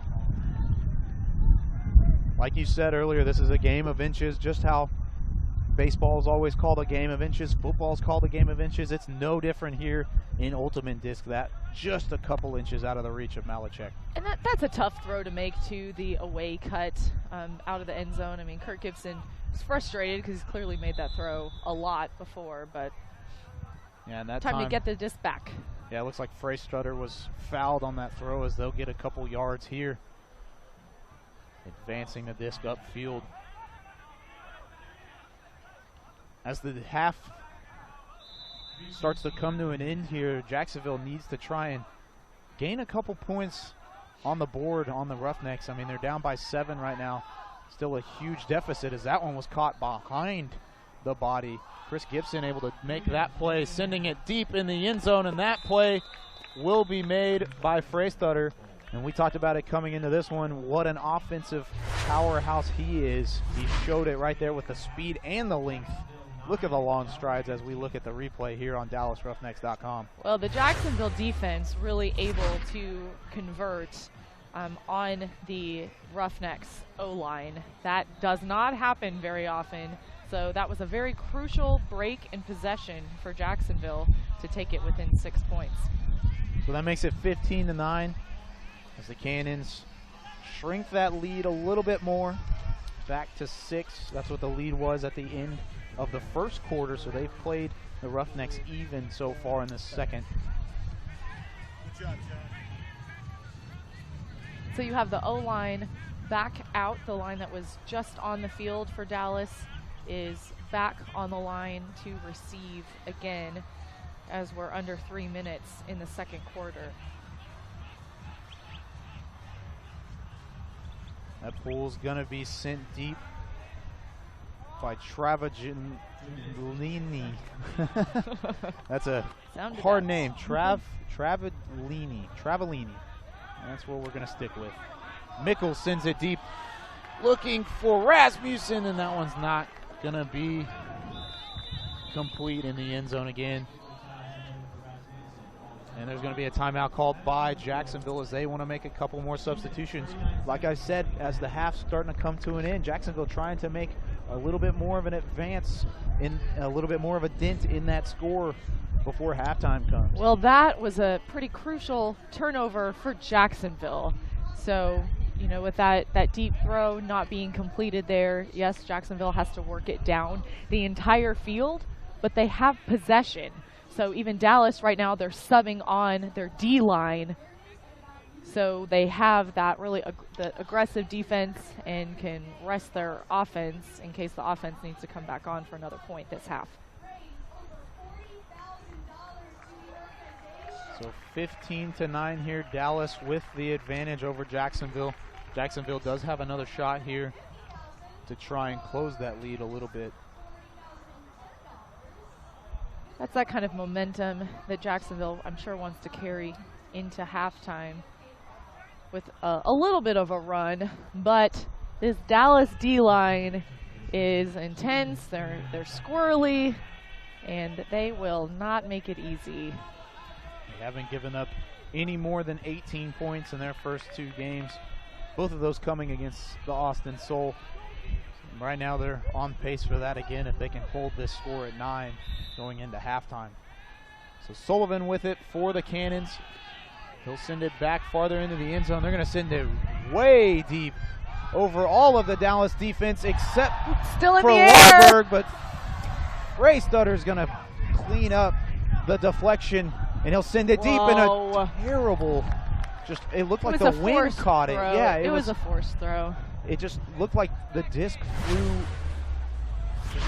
I don't know. It's hard. Yeah, it was hard. It's hard to explain in the terms of the way that the disc went straight into the ground.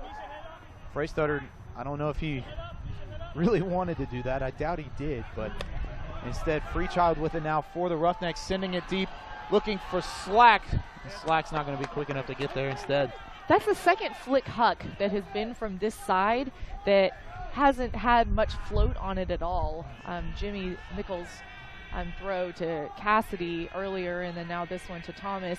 So the wind might be a little bit of a factor here on that touch that they need to have on the throw. So the Roughnecks unable to convert off of the uncharacteristic mistake from Freystutter, and the Cannons will get it back. Oh, and another turnover, this time in dangerous position, and the Roughnecks will take advantage of it with the goal to Slack. Dalton Smith throwing it to Slack in the end zone, making it look easy. And it'll be 16-9 as we are nearing the halftime break.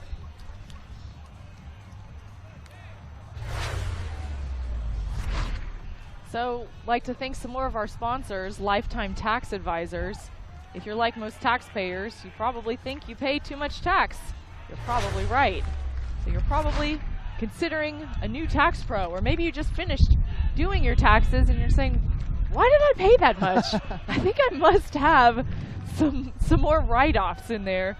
Well, next year, you need to contact Lifetime Tax Advisors, the real secret to reducing the taxes that you pay. Lifetime Tax Advisors.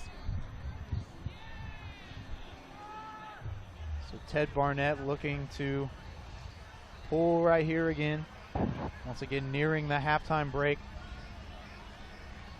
There's a nice throw. Caught a little bit of wind. And the Cannons will start their offensive try.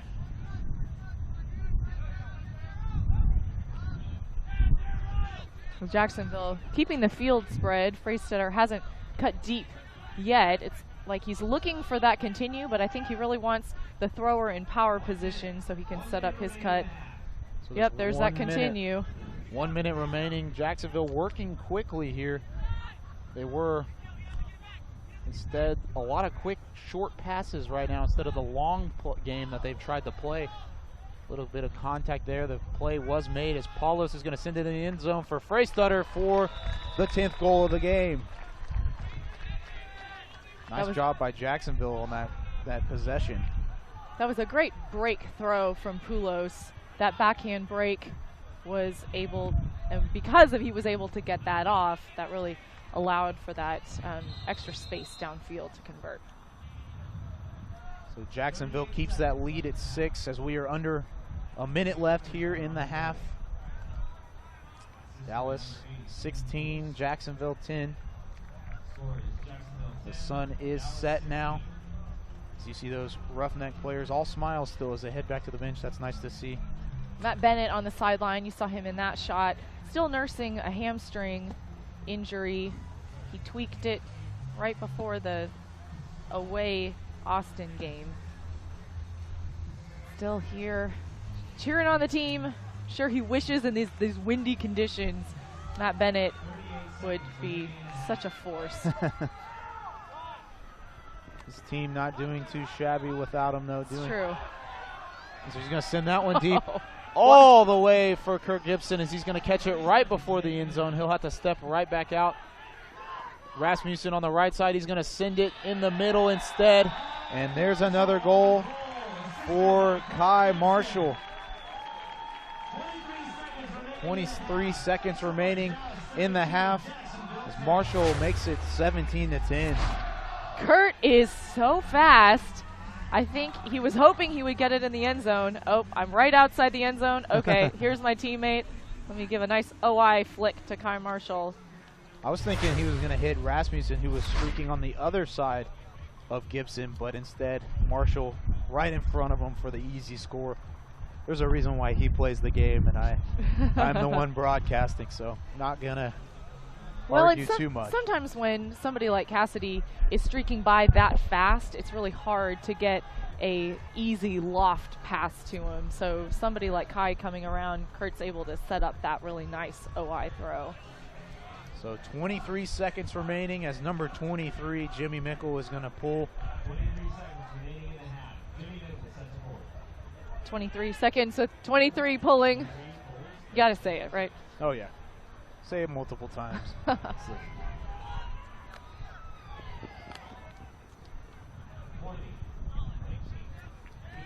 18 seconds left. Jacksonville trying for one last score, bring that lead back down to 6. It's what it was at the end of the first quarter. Sending it across field with the hammer, and that's going to be overthrown. There's 4 seconds remaining. And they're going to call it halftime. So going into the break, Dallas 17, the Jacksonville Cannons 10. Emmy, what have you seen so far from both of these sides? Well, Dallas came out very explosive in that first quarter, but Jacksonville really answering in the second quarter, keeping it a lot of trading points there. So I'm sure Jacksonville really wishing they hadn't dug themselves in a bit of a hole there in that first quarter. Otherwise, the game would be a lot closer than what it is.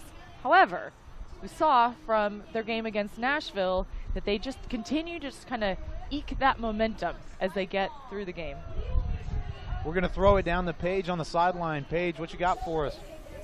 I'm here with Roughnecks coach Patrick Everly. Patrick, how do you think your team's doing so far? We came out on fire, and we just had a lot of intensity. But after that second quarter, we traded the whole way. So we got to get that fire right back. Because right now we're just trading with a team that's doing the same thing. We actually started playing their game and just hucking and missing a lot of those hucks. And we got to get back to that clean, intense D at the beginning.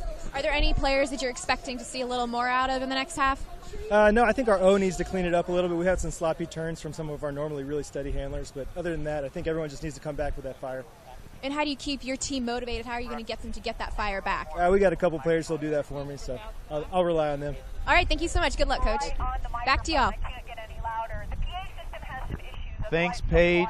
And the coach definitely happy with his team going into the halftime break. Up by 7 on Jacksonville.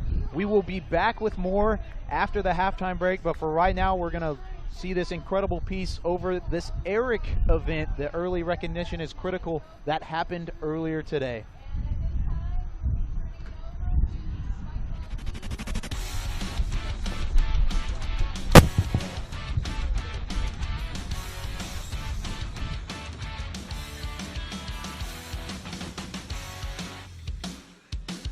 Jim with the Roughnecks, and I'm co-founder of Eric. It's pretty cool that the two organizations work so well together. What we do is we teach youth about learning how to play ultimate frisbee to help them become active, aware, and prepared, which is our message at Eric, is teaching the kids that if you're active, you'll know about your body and be able to know if something's not right with it. Bring it in closer, don't be scared. This is perfect. Okay, we're going to teach you guys ultimate frisbee. The reason we're here is because we're part of a program called ERIC, which is Early Recognition is Critical. And what we're about is where you go around and we want kids to be active. We want them to be aware and prepared of their bodies in case anything goes wrong. And the best way we think that you can do that is to be running around. And a great sport for running around, ultimate frisbee. Well, we started ERIC in 2012. We had a goal of doing clinics at middle schools. And so about a year ago, we started actually doing the clinics. We started doing them in San Francisco and Dallas. It started off small, but now we've probably taught over 20,000 kids, and we plan on doing another one Monday. Today we're reaching over 700 kids. Monday's another 700 kids. The first thing that we're going to teach you is how to throw and catch, and the first throw we're going to teach you is a backhand. The way you throw a backhand is you go up to the disc and you handshake it, like this. It should look like this, all your fingers on the bottom, thumb on the top. When you throw it, you're going to step to the side, and you're going to throw it using some of your body and a lot of wrist. You want the disc to spin a lot so it gets rid of the air around it, like that. All right, so one of the coolest parts about being a Dallas Roughneck is the work we do with the youth scene around here. So we do our best to get out to a bunch of different middle schools, high schools, to spread the Eric message, but also just try to teach these kids about ultimate, to give them a chance to know what we're trying to do and that they can get involved with this sport. You guys did really well. You guys improved dramatically from the beginning. Once you started putting a lot of snap on the disc started spinning a lot more. So now we're going to work on cutting. Cutting in Frisbee is a lot like cutting in football. You might see a wide receiver cut the same way that we cut. So the way it's going to work is we're going to teach you guys how to do an in cut, the most basic in cut, and it should look kind of like a triangle pattern. We're going to have 2 cones set up so that you can try to follow the pattern, and we're going to have one counselor be the thrower to you. So the first thing that you have to remember is to try and not fall when you make your cut. So don't, if you're in tennis shoes, don't plant really hard. Slow down using lots of small little steps. In January, we're doing 4 clinics in San Diego in 1 week. That'll be over 3,000 kids. The clinics are growing tremendously. The schools love it. The teachers are begging us to come back, hoping we can get Ultimate into the curriculum for middle school, which would be great.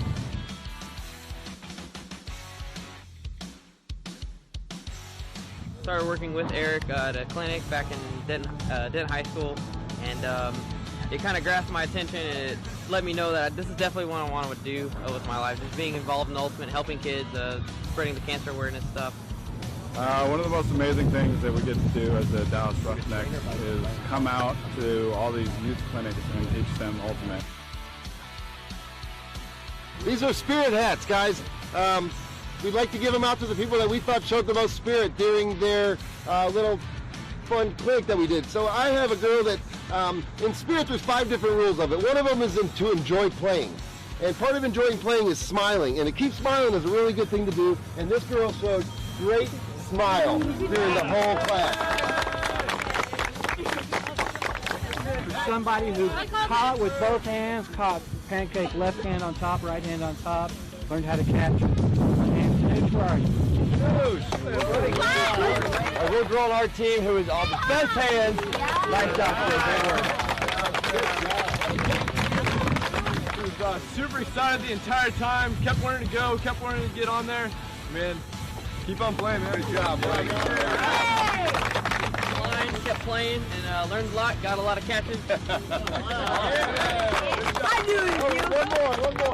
Hope you guys enjoyed it. Again, we're part of ERIC, which stands for Early Recognition is Critical. So we're pushing a healthy lifestyle, trying to get kids, playing sports, whether it's Ultimate Frisbee or something else. Everybody look down. Look down. Ready? 1, 2, 3.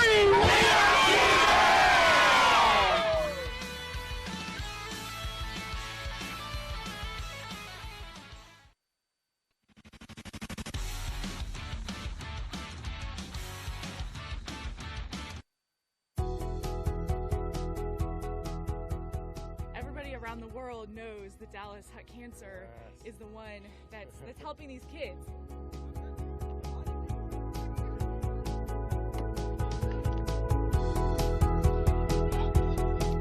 There are so many nice people who don't deserve to die so early because of cancer. I used to play Ultimate years ago, but my mom passed away from cancer about 15 years ago. So out here supporting Hut Cancer. We got 8 teams, 4 fields. Everybody's playing. Everybody's having a great time. It's going to be a great day. We raised almost $40,000. All that money goes towards youth clinics all around the world, basically. Dallas is the hub of the fundraising for Eric.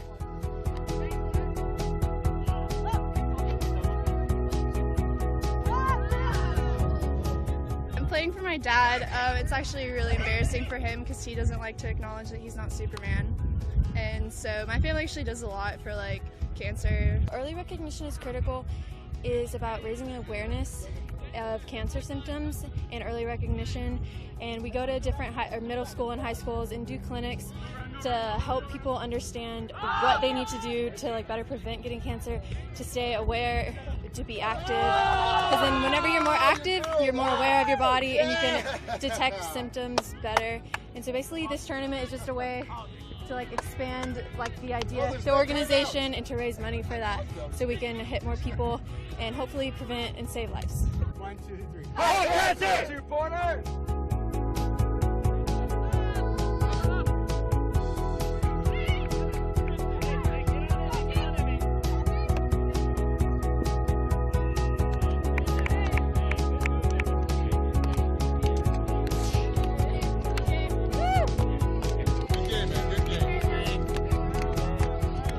I thanks for joining us at Huck Cancer. Check us out, earlyrecognitioniscritical.org.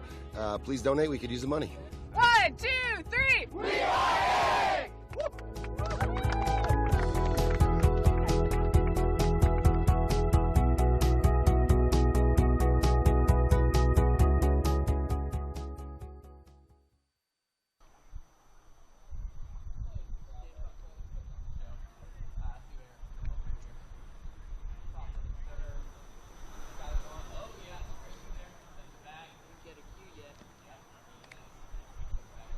Some great stuff there from the Eric Foundation. And Emmy, I saw you on that package throwing some ultimate scores. That was nice. Yeah, Good throw. That was great. Thank you. So today we had our Huck Cancer tournament, and if you raised $500 or more, you wore that white headband that you saw. And so my throws, I was able to raise over $1,000, which was just really cool from friends and family. But my throws and catches for scores were actually worth 2 points. So that really put a target on my back. But what an amazing organization. The funds from that were raised today are going to be used to pay for clinics, clinic supplies all across the world. And it was just a fantastic, fantastic day of Ultimate. Yeah, they do a lot for this community and for the sport as well, so it's definitely nice seeing the amount of support that they have gotten and gained and are still gaining every time that they have an event like that. Right now, the spike ball entertainment in the middle of the field, it's definitely a fun game to play. They have a nice little sponsorship alongside the Dallas Roughnecks. Tell us more about some spike ball. Yeah, I love spike ball. It's a really great cross promotion. USA Spike Ball had is having this huge event in Dallas this weekend. So you are seeing some of the premier spike ball players in the country on our very field. It was kind of cool. They were talking about in spike ball, there's no out of bounds. So as long as you are hitting it with the appropriate number of hits to get it back to the net, you can go as far as you can, which I guess they were kind of trying to take advantage of there. For me, I think spike ball has always been synonymous with Ultimate. I wanted to check them out when they were on Shark Tank because I really love that show, but I haven't been able to see it yet. Yeah, we're going to take a second and throw it down the page on the sideline. Page. I'm here with Mark Sellers of Bear Water. He's one of our sponsors for the team. Mark, can you tell me a little bit about your ultra-filtered water?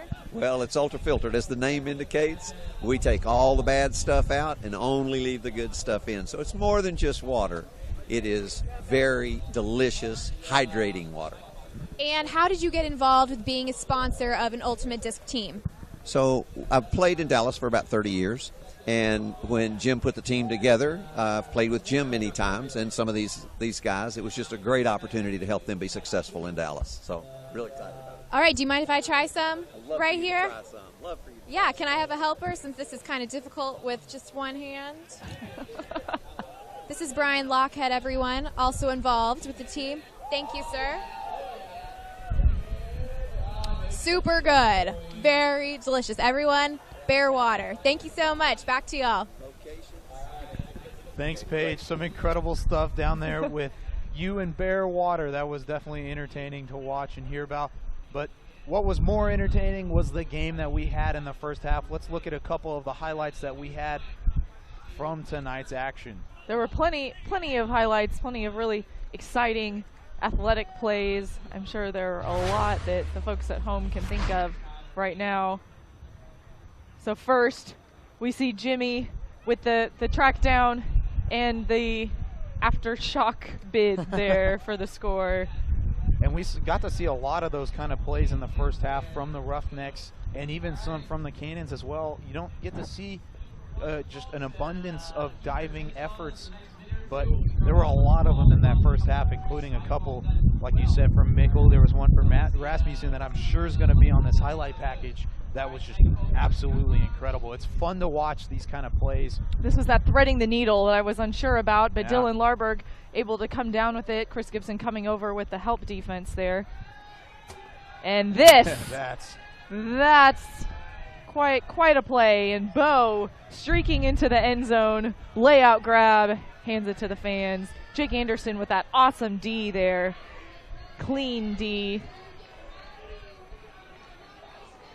Mickle again with another diving effort. And whenever you talk to people about the sport of ultimate disc, you talk about the plays that are made, you talk about the amount of competitive spirit between the teams that are out on the field, and this is some of the stuff that really brings in people to really pay attention to the sport. How important is it to get the word out about how incredible the sport of ultimate disc is? Well, I think a lot of people are confused. They hear, oh, you play ultimate frisbee. They hear frisbee. They think of a basket and disc golf, and think, you know, we've all been there. And disc golf is a lot of fun. I enjoy disc golf, but for different reasons.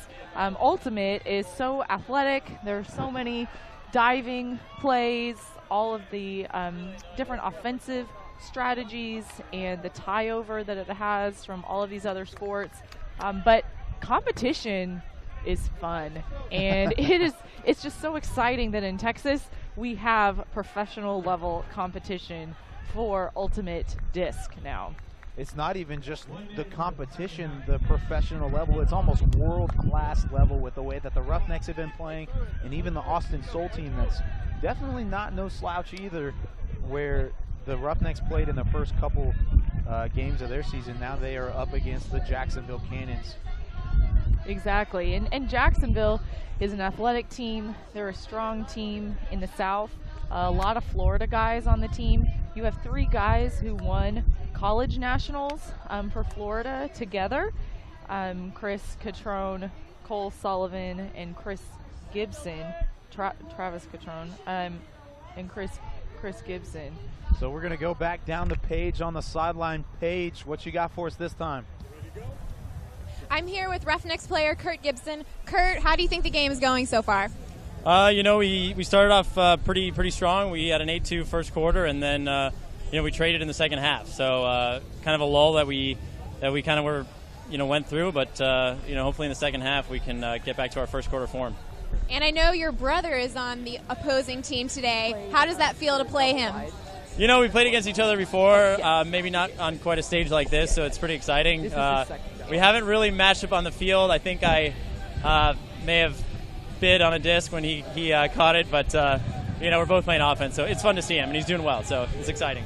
So what's more difficult, playing against your brother or being on The Amazing Race? Definitely The Amazing Race, because unlike playing against my brother, I can usually sleep the night before.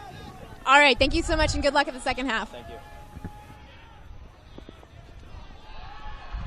Kittredge with the Dallas interception. And we're back live in the second half. Quick turnover there. So now it's Jacksonville disc.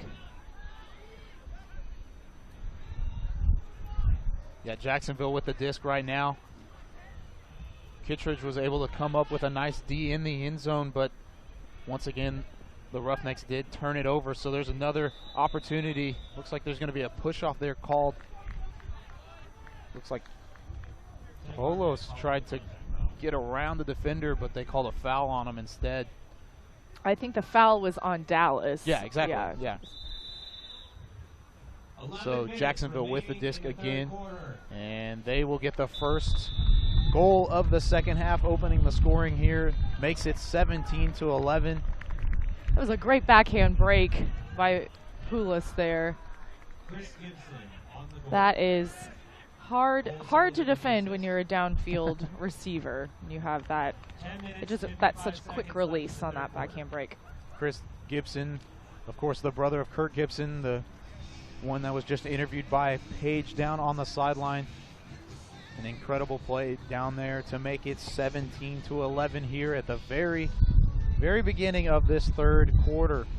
And Chris Gibson was talking about the fact that this is his first season playing in the AUDL, and a lot of players have mixed feelings. So sometimes it's an adjustment, but he really likes it. He likes that it's a larger field, you can spread out the game, you have more room for those really long, deep cuts as well. So he's having a good time. So that pool's going to be sent deep. Malachek is going to handle it.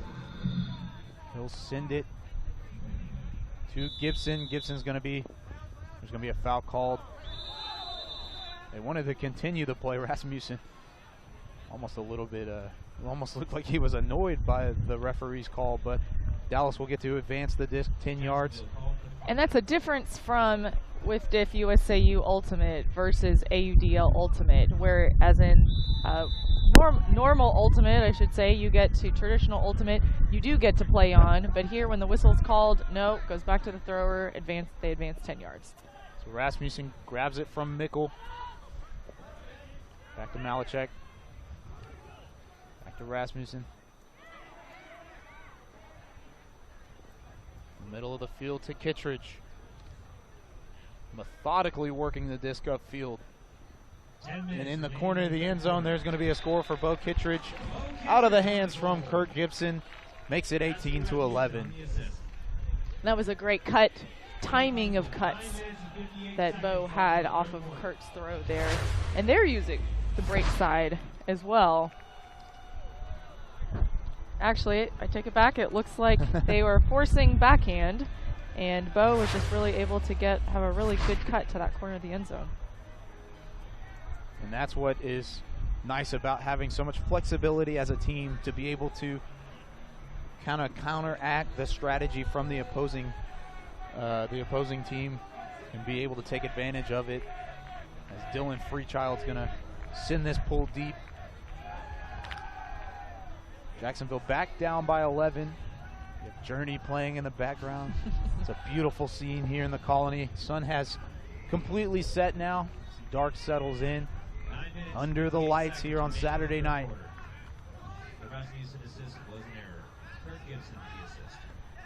Sullivan with it now for the Cannons. Sends it forward to Freysetter. That one's going to be a little high. Looks like Gibson could have been able to make a play on that, but instead is going to be dropped.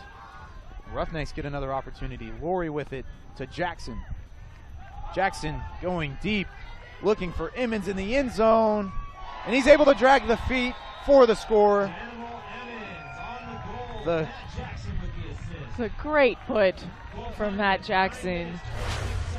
Just the right amount of loft so that Dan Emmons could really run that down. And that throw was put right on the money. Score is Dallas 19. As we look at this replay, Emmons able to drag the feet in, stay in bounds, and make the play to make it a bigger advantage for the Roughnecks. Also a good example of really using your thirds of the field. So Matt Jackson was in that middle third, and Dan was also in that middle third, but then cut to a different third of the field so that there was so much more room for him to run and get to that disc. So it's now 19-11 in favor of the Dallas Roughnecks. Jacksonville receiving the pull. This one coming from Ted Barnett. Beautiful pull all the way back in the Jacksonville end zone. Right in that back corner. There's going to be a turnover in the end zone. Dallas with a big opportunity here. If they can complete a couple passes, get into that end zone, make it a 9-point advantage. That one's going to be knocked away. A huge play, a huge knockdown from Cole Sullivan.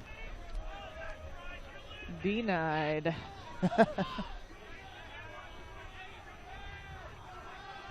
Jacksonville not wasting any time trying to get it to Freystutter. 9 minutes remaining in the quarter.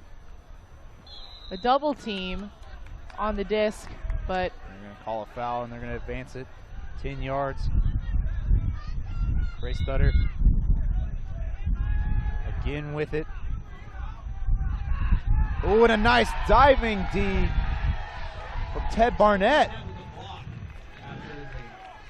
A nice block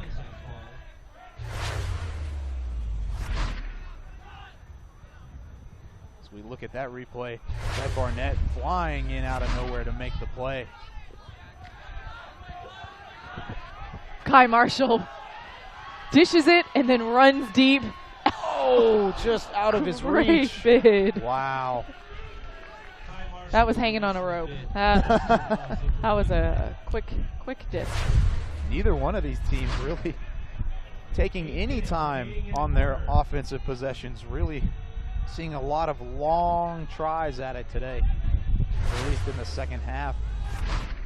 That one just out of the reach of Kai Marshall, and Jacksonville will get a chance. It'll be another foul as they advance the disc.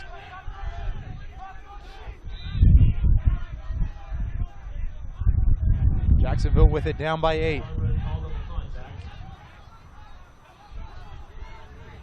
Good strike cut up the line. Gibson with it on the far side. Hands it to Paulos. Paulos sending it deep, looking for Sullivan, and a D. Dylan Larberg just kind Wow. of runs in out of nowhere to D that. Larberg was flying in on that D to deny Sullivan of a goal. Both defenses playing well so far in the third quarter. There's 7 minutes left. Chris Larberg looking for Barnett in the end zone. There's going to be the play for the 20th goal. And Barnett high-fives the fans on that far end zone side. That was a great find from Chris Larberg. He was poached, so he, was able to receive that disc unguarded. His brother was closer to him, but Chris's poached defender was so close to Dylan that I think Chris was really able to use that to find Ted.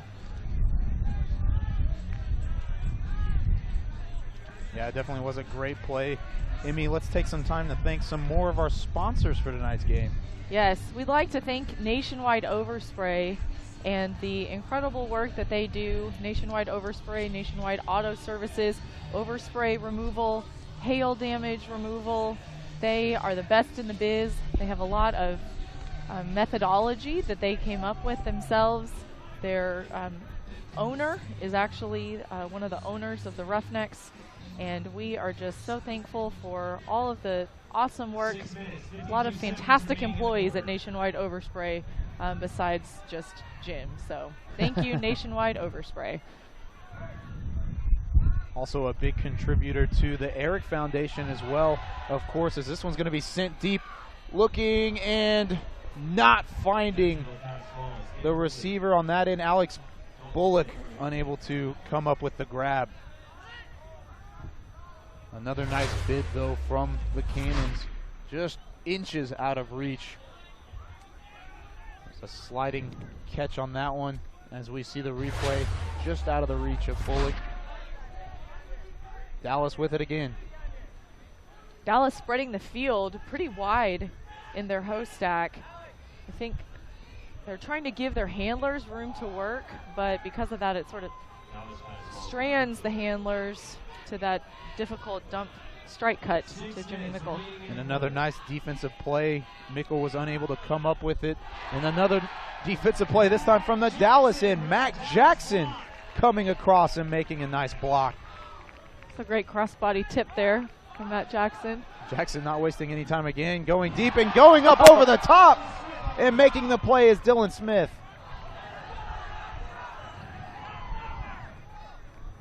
And in the end zone, and another play, this time to Dylan Freechild. An incredible play from Dalton Smith sets up the Roughnecks' 21st score of the game. 33 seconds remaining in the third quarter, and they go up by 10, their biggest lead of the night. Great grab from Dalton Smith. And then you see he's able to find Jake Anderson, who is following the play on the break side. So then Dylan Freechild also following on the break side. That controlled continue really paid off for the Roughnecks. What a beautiful play, like we said, from Dalton Smith to set that whole thing up, and now Dallas finds themselves up by 10. They won both of their opening matches by more than 10. So the double-digit lead is a nice place to be if you're a Dallas Roughnecks fan. Not so much if you're a Jacksonville Cannon fan, though. The Roughnecks just come out so strong right out of the gate, and their offense is just so clean. And we've seen a few missteps tonight, but overall, it's really, really tough to beat that. And then the Dallas D-line is just relentless. 33 seconds remaining in the third quarter.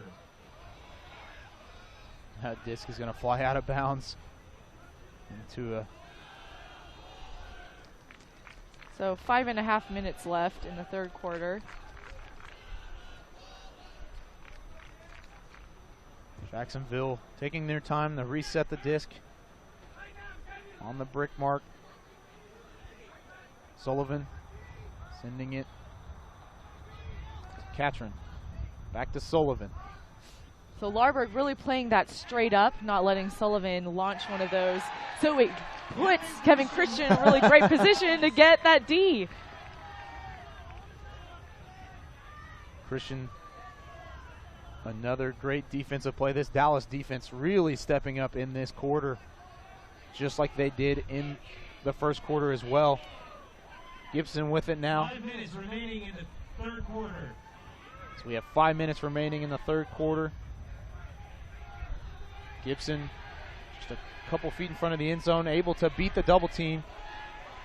Gets the disc back, double team again in the corner, dumps it over the top, and finds Kevin Christensen again in the end zone. Kurt Gibson double teamed, almost triple teamed there, but really able to use his extension to get that disc. So you see the double team, but a lot of fakes, trying to move them around just enough so that he can find Kevin Christian in the end zone. Yeah, Christian just in the right place at the right time. We're going to go down the page on the sideline. I'm here with Mark, the drummer for the Roughneck House Band. Mark, how did you get involved with this team? Well, I've been good friends with the owner, Jim, for years, and he asked us to help him out and put a band together, and here we are. And what kind of music do y'all like to play the best? We play a little bit of everything from classic rock to old school country, just a little bit of R&B, Motown. What song do you think best describes this Roughneck team? Oh, that would be Roughneck Girl. Good choice, good choice. All right, thank you so much for being here. Back to y'all. So we're back. Another nice pull there from Dylan Freechild as the Cannons are back on the offensive side of the disc. This one being sent way deep into the end zone and out of reach. It looked like the wind might have caught that disc a little bit at the end and pushed it just a little bit too far out of the reach of Ryan Card. So now it's a time for the D-line to really convert on offense. Dallas looking to grow their 11-point lead, sending this one way over the top of the Jacksonville defense, and Jacksonville will come up with it. They were looking for Matt the Yeti Costello, but unable to find him on that deep throw. Oh, great wow. bid. Not quite enough, though. Jacksonville just in front of the end zone, and that'll be caught for the score. Jeffrey Walker makes it 22-12. And those are those really great points using the full field that Jacksonville really needs. Jake Anderson just a step behind on that defensive effort there. So Jacksonville cuts the lead back down to 10. And Emmy, I know we have some loyal Twitter followers that are watching our live stream today. What do you got to say about that? We do. So thanks everyone for tuning in to our stream. You can tweet at us at #RoughnecksLive, #RoughnecksLive. I just may read some of those tweets on air.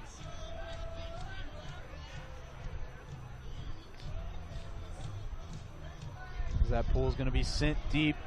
Dallas with another shot at it. Their offense has been a spectacle to watch so far in this one today. A lot of fun to watch this Roughnecks team go to work. Gibson with a nice fake, keeping Adams off balance. As Marshall's going to send it deep, looking in the end zone, and that one's going to be caught for the score. Rasmussen makes it look easy, and it is 23-12. Hi, Marshall.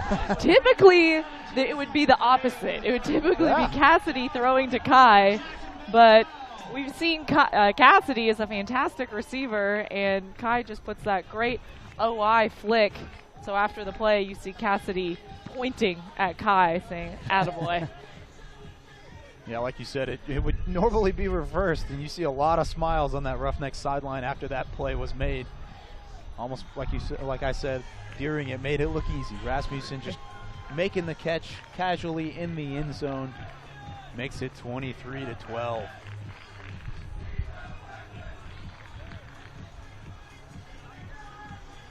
So as Ted Barnett gets ready to pull again, now with an 11-point lead. Bo Kittredge standing beside him. Just over 3 minutes left here in the third quarter. This one's sent way deep, almost on a line drive. Jacksonville will have a little bit of time to get their offense started. They're looking deep. Hunter poached, running deep.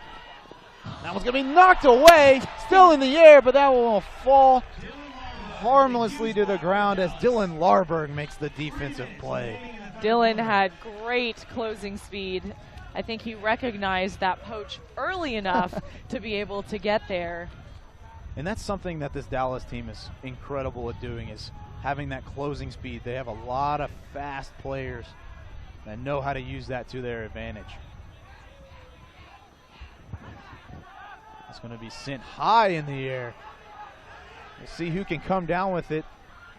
And there's a catch, and it's going to be out of bounds, it looks like. Larberg was unable to grab that one in bounds. It seemed like that was close to a stall being called, so the throw went up to more just get the disc downfield.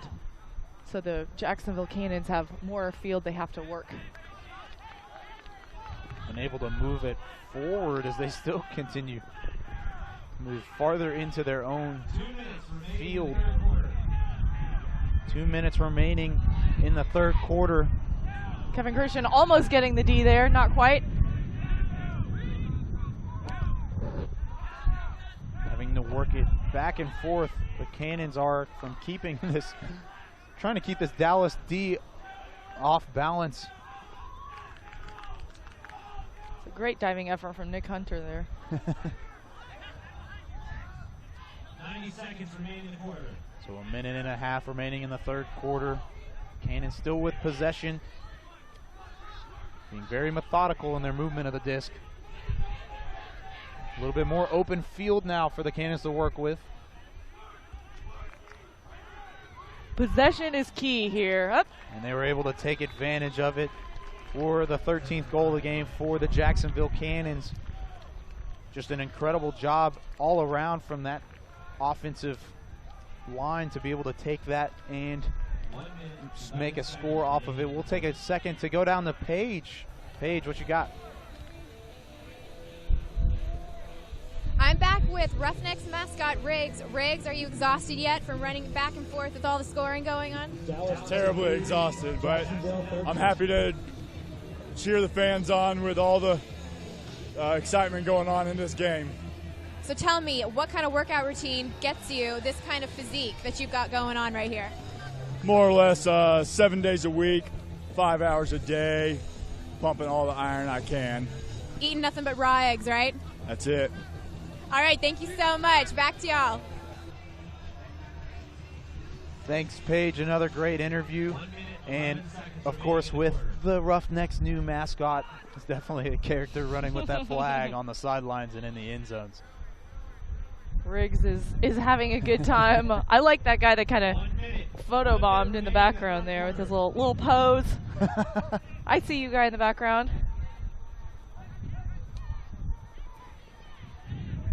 So Costello with it now. Only a couple seconds remaining with Mickle. Back to Malachek. A couple seconds remaining in the third quarter. Dallas looking for another score to add to their lead. Kittredge with it. Back to Rasmussen. Trying to find Kittredge again, and another diving play just outside of the end zone. And he'll finish it off with the goal to Mickle. Bo Kittredge with an incredible diving effort makes the play and then finishes it off with the play to Jimmy Mickle in the end zone. That was great patience, possession offense that Dallas was playing there. They're finding what they're getting. Bo staying calm as he catches it right outside the end zone, and then Jimmy Mickle streaking through with a straight cut of sorts through the end zone there for a score. So that doubles up the lead. It is now 24-12 in favor of the Dallas Roughnecks. And we have some viewers from all over the world. We have a viewer streaming, loving the stream from Newfoundland, Canada. Wow.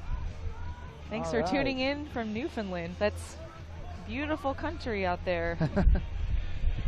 Yeah, I wouldn't mind taking a nice fishing trip up there. Right. That'd be nice. Exactly. I wouldn't say no to Newfoundland. That pool's going to be sent deep. Just a couple seconds remaining here in the third quarter. Perales is going to have it. A double team from the Roughnecks. 18 seconds remaining. Now on the far side, working the disc up the field. I'm going to get one last shot at the end zone. Going up deep in the back of the end zone. Cannons versus Roughnecks, and the Roughnecks will come down with it. And Jake Anderson ends the quarter. Dallas continues their 12-point lead, 24-12. That was a bit of a hospital pass sent up there into the end zone. So you had several players from both teams, but Jake Anderson able to stay in the middle of that and get that D.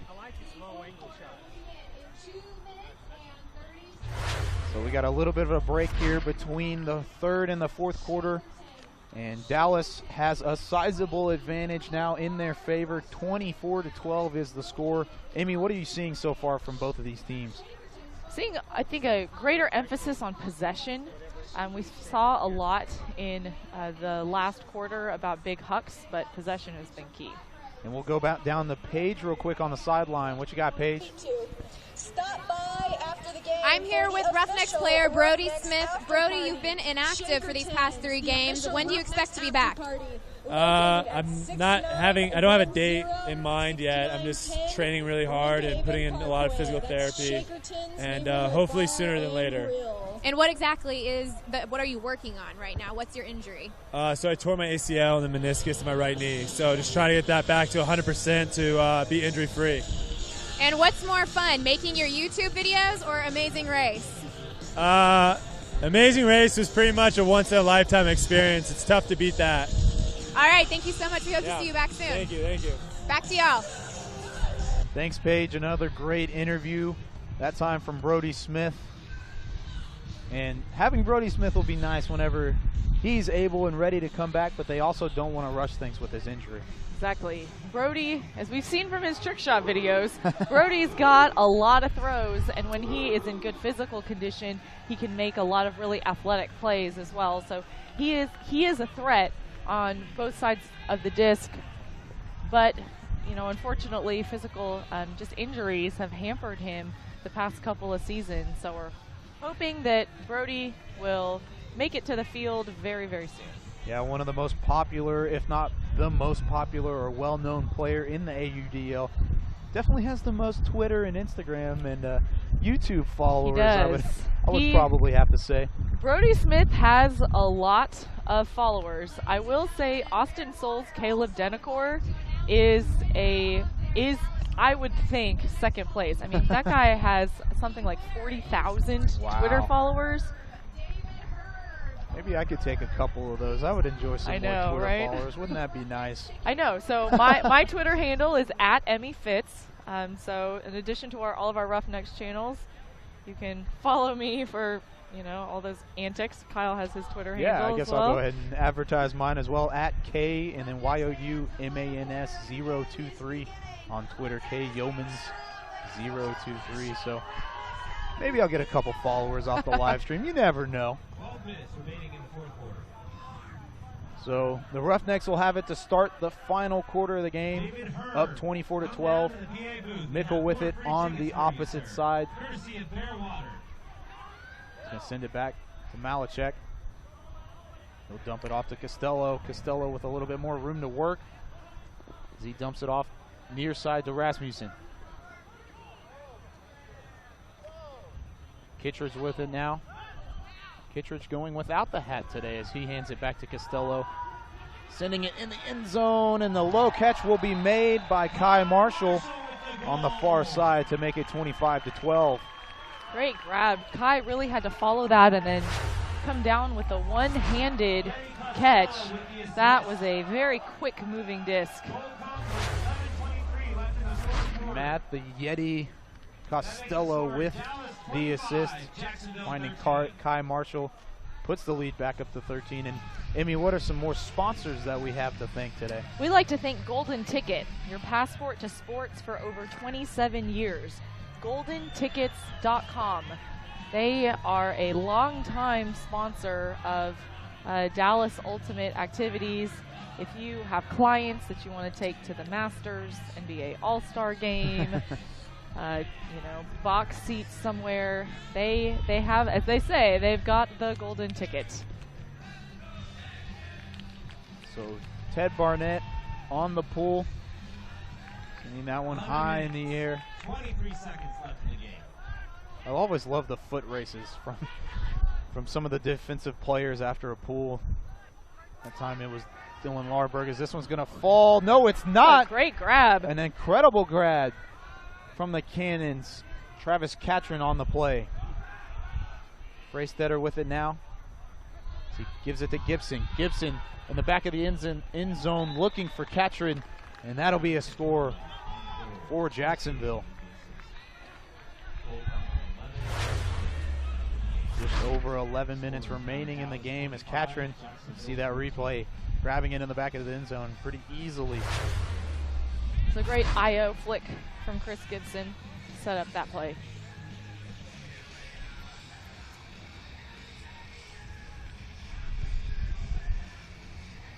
A lot of these guys from Florida, as you would expect, being from Jacksonville, from University of Central Florida, University of South Florida, University of Florida, Florida State, all rivals in the college game, and they put out some pretty good ultimates. Yeah, all of these professional players here in the AUDL representing their home state, quite a few of them on this Jacksonville roster. Same thing on the Dallas side too. A lot of Texas Longhorns, a lot of A&M players, even some OU grads and current students as well playing for the Dallas Roughnecks. Costello has it right now. He sends it to Marshall. In the middle of the field to Rasmussen. Malachek's going to send it deep, looking for Mickle. Mickle's going to look for Kittredge in the back of the end zone, and there's an easy score for the Roughnecks to make it 26-13.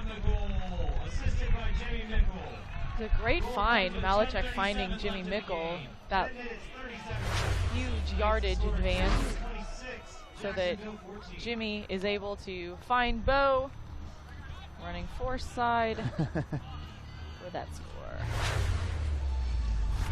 Yeah, Mickle and Kittredge. A combination you Dallas Roughneck fans will probably get used to hearing pretty soon. Both of those huge players in what the Roughnecks like to call the Big Six here in their inaugural season. Also in their inaugural season have a lot of fan support. You see a couple fans right there. A great crowd on hand again tonight here in the Colony, the 5-star sports complex, hosting the Dallas Roughnecks this season. Even outside of the Big Six, just such a strong roster, top to bottom. Brandon Malachek, just so dangerous when he's putting up those big throws. You can see, too, a lot more poles have stayed in bounds this fourth quarter. I think the players are adjusting to wind conditions. Yeah, this one's going to be sent deep, looking in the end zone, and Freystetter is going to make the play. Emmons was right there, but just kind of timed it a little bit too early, and Freystetter was able to make the play. I think the path of the disc, too, the way that it was a very well-thrown pass as well, able to go over that back shoulder pass, as they say, and right into the bread basket for Freystetter. Yeah, beautiful throw from the Cannons. Makes it a 12-point deficit. We're going to throw it down the Page real quick. Page, what you got on the sideline? Oh, got some fans interacting. Looks like a lot of fun. Several of Kai Marshall's college teammates in the stands, but we are back waiting for the Cannons to come up with the pole. Yeah, they're going to send it deep while we wait for Page's interview in just a couple moments. The Roughnecks and Brandon Malachek will start the offense again. You've seen this O-line out a couple times in a row, as this time they're looking for Gibson in the end zone. Gibson will go and grab it. Almost looked like he was going to jump, but instead waited a little bit and made the play in the end zone. And that'll increase the Dallas advantage. Kurt Gibson running faster than a little red Corvette may drive. That's my Prince reference of the evening. R.I.P. Definitely gone too soon. I'm a Prince fan. Yeah, definitely. Shout out from at Plastic Ranch Pod on Twitter. Yeah, now we're going to go down and see what Paige has for us. I'm here with Roughneck player Kai Marshall's father, Carl. Carl, what do you think of Kai's game today? Well, he looks like he's having a great game. I know he's having fun and really happy to be here. And how long have you been coming to see him play Ultimate Frisbee? Well, sports overall since he was...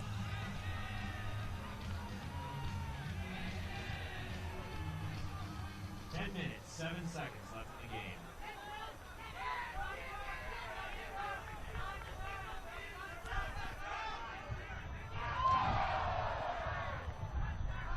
It's a great bid, Dylan Larberg. Not quite enough, though. Yeah, an incredible bid right there. Thanks, Paige, again for another great interview. 10 minutes remaining in the game. Oh, and a nice deep from Mickle on the far side, as he was able to jump up and get his body in the way. Great hand block. So now the Roughnecks will regain possession. Working, try and switch fields, and a nice play on the defensive side of the disc from Sullivan, and he'll look to finish it off with the goal to Freystetter. So Sullivan able to get the D and the assist at the same time. Makes it easy in one throw. It was a great D from Sullivan, really reading the path of the disc and then having that chilliness to find Freystetter in the end zone. Freystetter was a little bit quiet in the first part of the match, but instead has shown up later. Back to Paige down on the sideline. Paige, what you got? Here with Dallas Roughnecks, Kai Marshall's dad, Carl. Carl, Kai's having a great game. What do you think of it so far? Well, I think he's having a lot of fun, and it is a great game. Everybody's playing great tonight. And how long have you been coming out to watch Kai play? In sports, his whole life, but in Ultimate, the last 5 or 6 years. So he's the one that got y'all into the Ultimate game? Absolutely. It's all new to us, and we love it. All right, well, thank you so much for coming out to support. Thank you. Back to y'all. So another pull sent deep after the Cannon score is 27-15. 9 minutes, 21 seconds remaining in the game. Just over 9 minutes remaining in the fourth quarter and the game. Rasmussen with it now. Sends it up the middle to Marshall. Gonna dump it back off to Rasmussen. He'll find Kittredge on the near side. Kittredge able to get it to Mickle. Mickle looking, and a huge D. The ball, oh, and he made the play, but out of bounds. That disc was still live after the incredible D coming from Dustin Travellini. but Rasmussen just not able to keep a foot in bounds. Little far out for the Wow. greatest attempt there. That would have been incredible. It looked like he was able to keep a foot in bounds, but unable to hold on to the disc in the end. As C.J. Clark has it now for the Cannons, but a nice defensive play gets possession back for the Roughnecks. Rasmussen with it now in the back of the end zone. And then Kai Marshall will finish off the scoring chance. A lot of action here late in the fourth. 28-15 now, Dallas with the advantage. We look at the replay here. Rasmussen able to find Marshall in the back of the end zone. And man, going back to that play that Rasmussen almost could have had, that would have been maybe one of the all-time great plays in AUDL history if he was able to come up with that one. Well, and then you could see a lot of frustration on the Jacksonville side. So Cassidy doesn't come up with that disc, and then Jacksonville has the opportunity to convert, instead throw a turnover to let Dallas really be in that scoring position. So the lead grows back to 13. Thanks for you guys and your patience with the game clock. We can't see the game clock either. It's at the scorer's table across the field, but we will do our best to keep you posted on game time as much as possible. Yeah, it just looks like there's been some technical difficulties with the scoreboard, so we're all just kind of playing it by ear as the game continues to go on. The Cannons sending this one deep, looking for Conklin, and that's not going to end up producing any kind of goal as Emmons makes the play and then shows off a little bit for the fans afterwards. So far, a happy Roughnecks team. You see the sidelines there with Brody Smith. Roughnecks with a sizable advantage as we near the end in this one. A lot of short passes so far. Big Spoke launch. too soon as they send it to Freechild, and Freechild can't come up with it. He went up for it at the highest point, but not quite enough. So the Cannons back with it again. Catron sends it back. Paulos. That was going to be the Freystetter. Nice sliding bid to make the play. Sending it back over the top, and it looks like it... Delay of game. Yeah, a little delay of game there. While we have a little bit of a break, what are some more sponsors, Emmy, that we need to thank? We have Drunken Donkey Bar and Grill, your neighborhood craft beer headquarters. Drunken Donkey Craft Bar and Scratch Kitchen, located just a stone's throw away from the Colony 5-star complex. Emmons with it, looking in the end zone, and the completion is made to Slack. Thomas Slack, another goal today. He has showed up in force in his second professional AUDL appearance.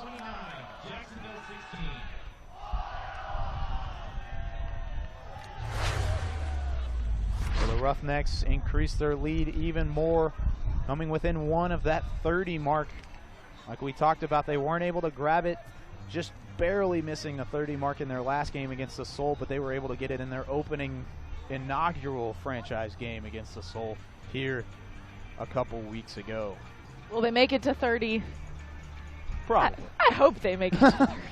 I'm going to go out on a limb and say probably. With the amount of time that they have left, then I think the Roughnecks will probably reach that 30 milestone. But right now it is 29-15. Ted Barnett looking to pull once again for the Roughnecks.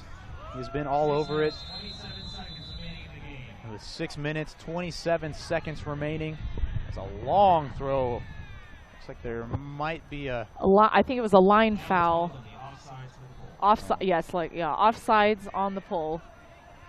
So the Cannon are able to take it, I believe, at half field. Yeah, it looks like they're going to take it right on the middle of the Roughnecks logo here at the 5-star sports complex in the Colony. Jacksonville, a lot of room to make up. Send it back to Perales. Perales is going to miss his target, just out of reach. That time he was looking for Jeffrey Walker. So Jimmy Mickle's going to pick up the disc, and Mickle made some exciting plays so far in this one as he hands it to Barnett. 6 minutes remaining in the game. 6 minutes remaining. This one's going to be thrown over the top and caught that time by Chris Larberg in the end zone. Assisted by Smells Like Breakfast. The PA announcer coming up with a nice little saying, Reed Bacon with the assist to Larberg. Everyone loves bacon. Everyone. Bacon makes everything better, especially on the Dallas Roughnecks. And there's that 30 mark. That doubles the lead, 30-15. The fans enjoying it here in the Colony. Skittles for everybody. I love the fan interaction that we have here for Dallas Roughneck Ultimate Disc. Even for the players, they said it was just surreal playing that first home game with the fans so close to them. You know, as Ultimate players, we have a lot of friends that support us, but unless you are at club nationals outside of the AUDL, you don't have all of these fans who are coming, spending time out of their weekend to cheer you on, and it's just electric. And it's definitely worth the time, like you said, taking it out of the weekend. I highly encourage those who maybe from the DFW area or even just around the state of Texas, go and see some AUDL Ultimate while they are here. It's an incredible team so far. This Dallas team looks like one of the best in the league, #1 in the power rankings, and it's a blast to watch as this one's going to be sent deep in the end zone. Matt Jackson's going to go up and make the play. An incredible D from Matt Jackson. Matt jumps what looks like is early, but is just enough to get that D. They were looking for Alex Bullock in the end zone, but Matt Jackson said, no, thank you, try again. And he is known for those incredible Ds, just flying from almost out of nowhere to make some incredible plays. 5 minutes remaining in the game. And that one is going to be, there's going to be some contact made. A little bit of frustration coming from the Cannon side as they thought it might have been a clean knockdown. The Roughnecks regained possession. Jackson with it now. He's going to send it up the middle to Smith. Back to Jackson. Jackson moving the disc now after his incredible play on defense. Gibson with it. He hands it off to Anderson. There will be another defensive foul called as they'll advance the disc a little bit more. Jake Anderson with the disc now in prime scoring position. A nice fake to keep the defense off balance. And a play is going to be made by Dylan Freechild. He won't get in the end zone, but Jake Anderson will. You saw Dylan Freechild run over there, try and slide into the end zone, just unable to make it in time, and Anderson makes the play and ends up scoring the 31st goal of the game. And that was really good, quick thinking on Freechild's part. The count was getting high for Anderson. Anderson doesn't want to throw it away so close to the goal line there, but that little blip is able to move that on in for the goal. So that makes it 31-15 now. The fans enjoying the big advantage that Dallas is also enjoying right now. See some Arkansas fans. They're cheering for Matt Jackson here at the Roughnecks. Have a few Arkansas fans that drive down. They have season tickets and they drive the 5 hours from Fayetteville to the Colony to cheer on their boy Matty J.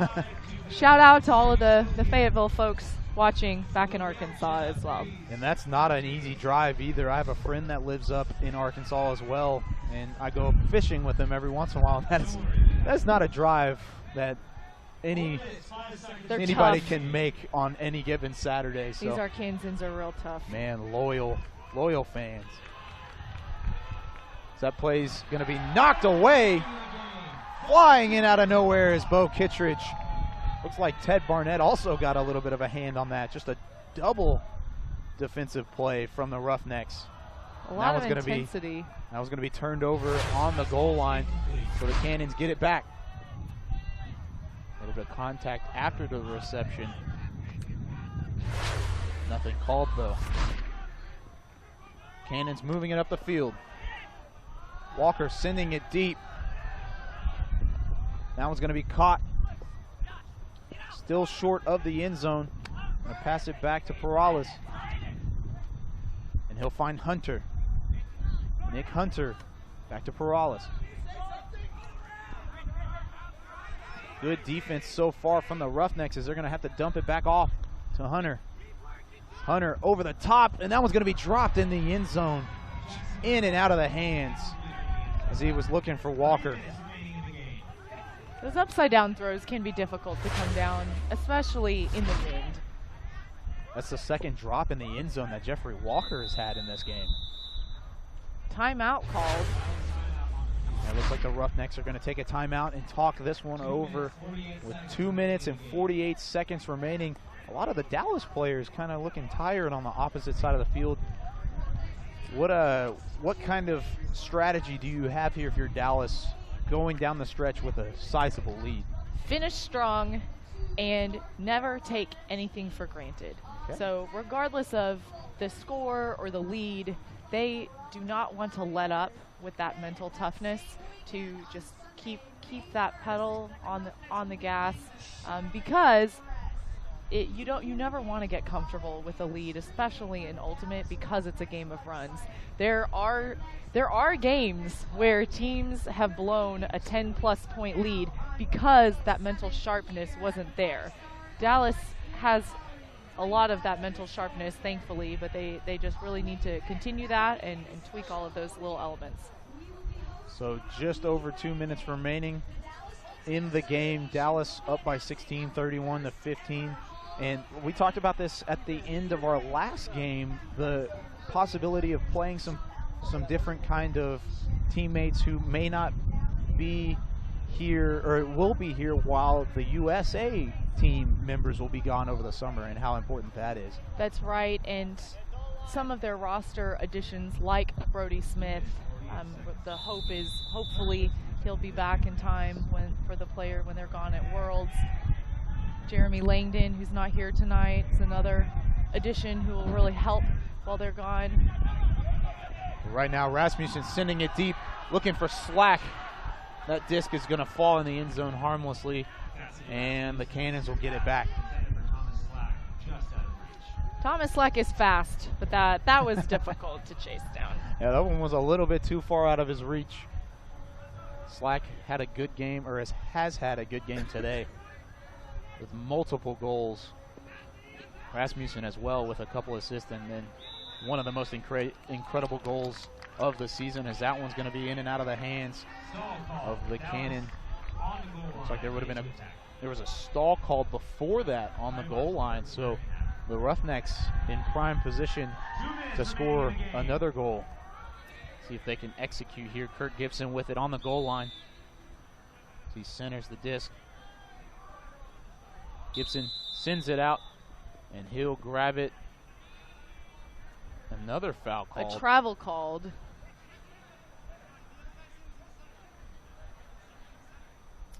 A little bit of confusion down on the field. Looked like Mickle and Gibson had the easy score in the end zone. But remember, if a travel's called on a thrower, then that results in a turnover.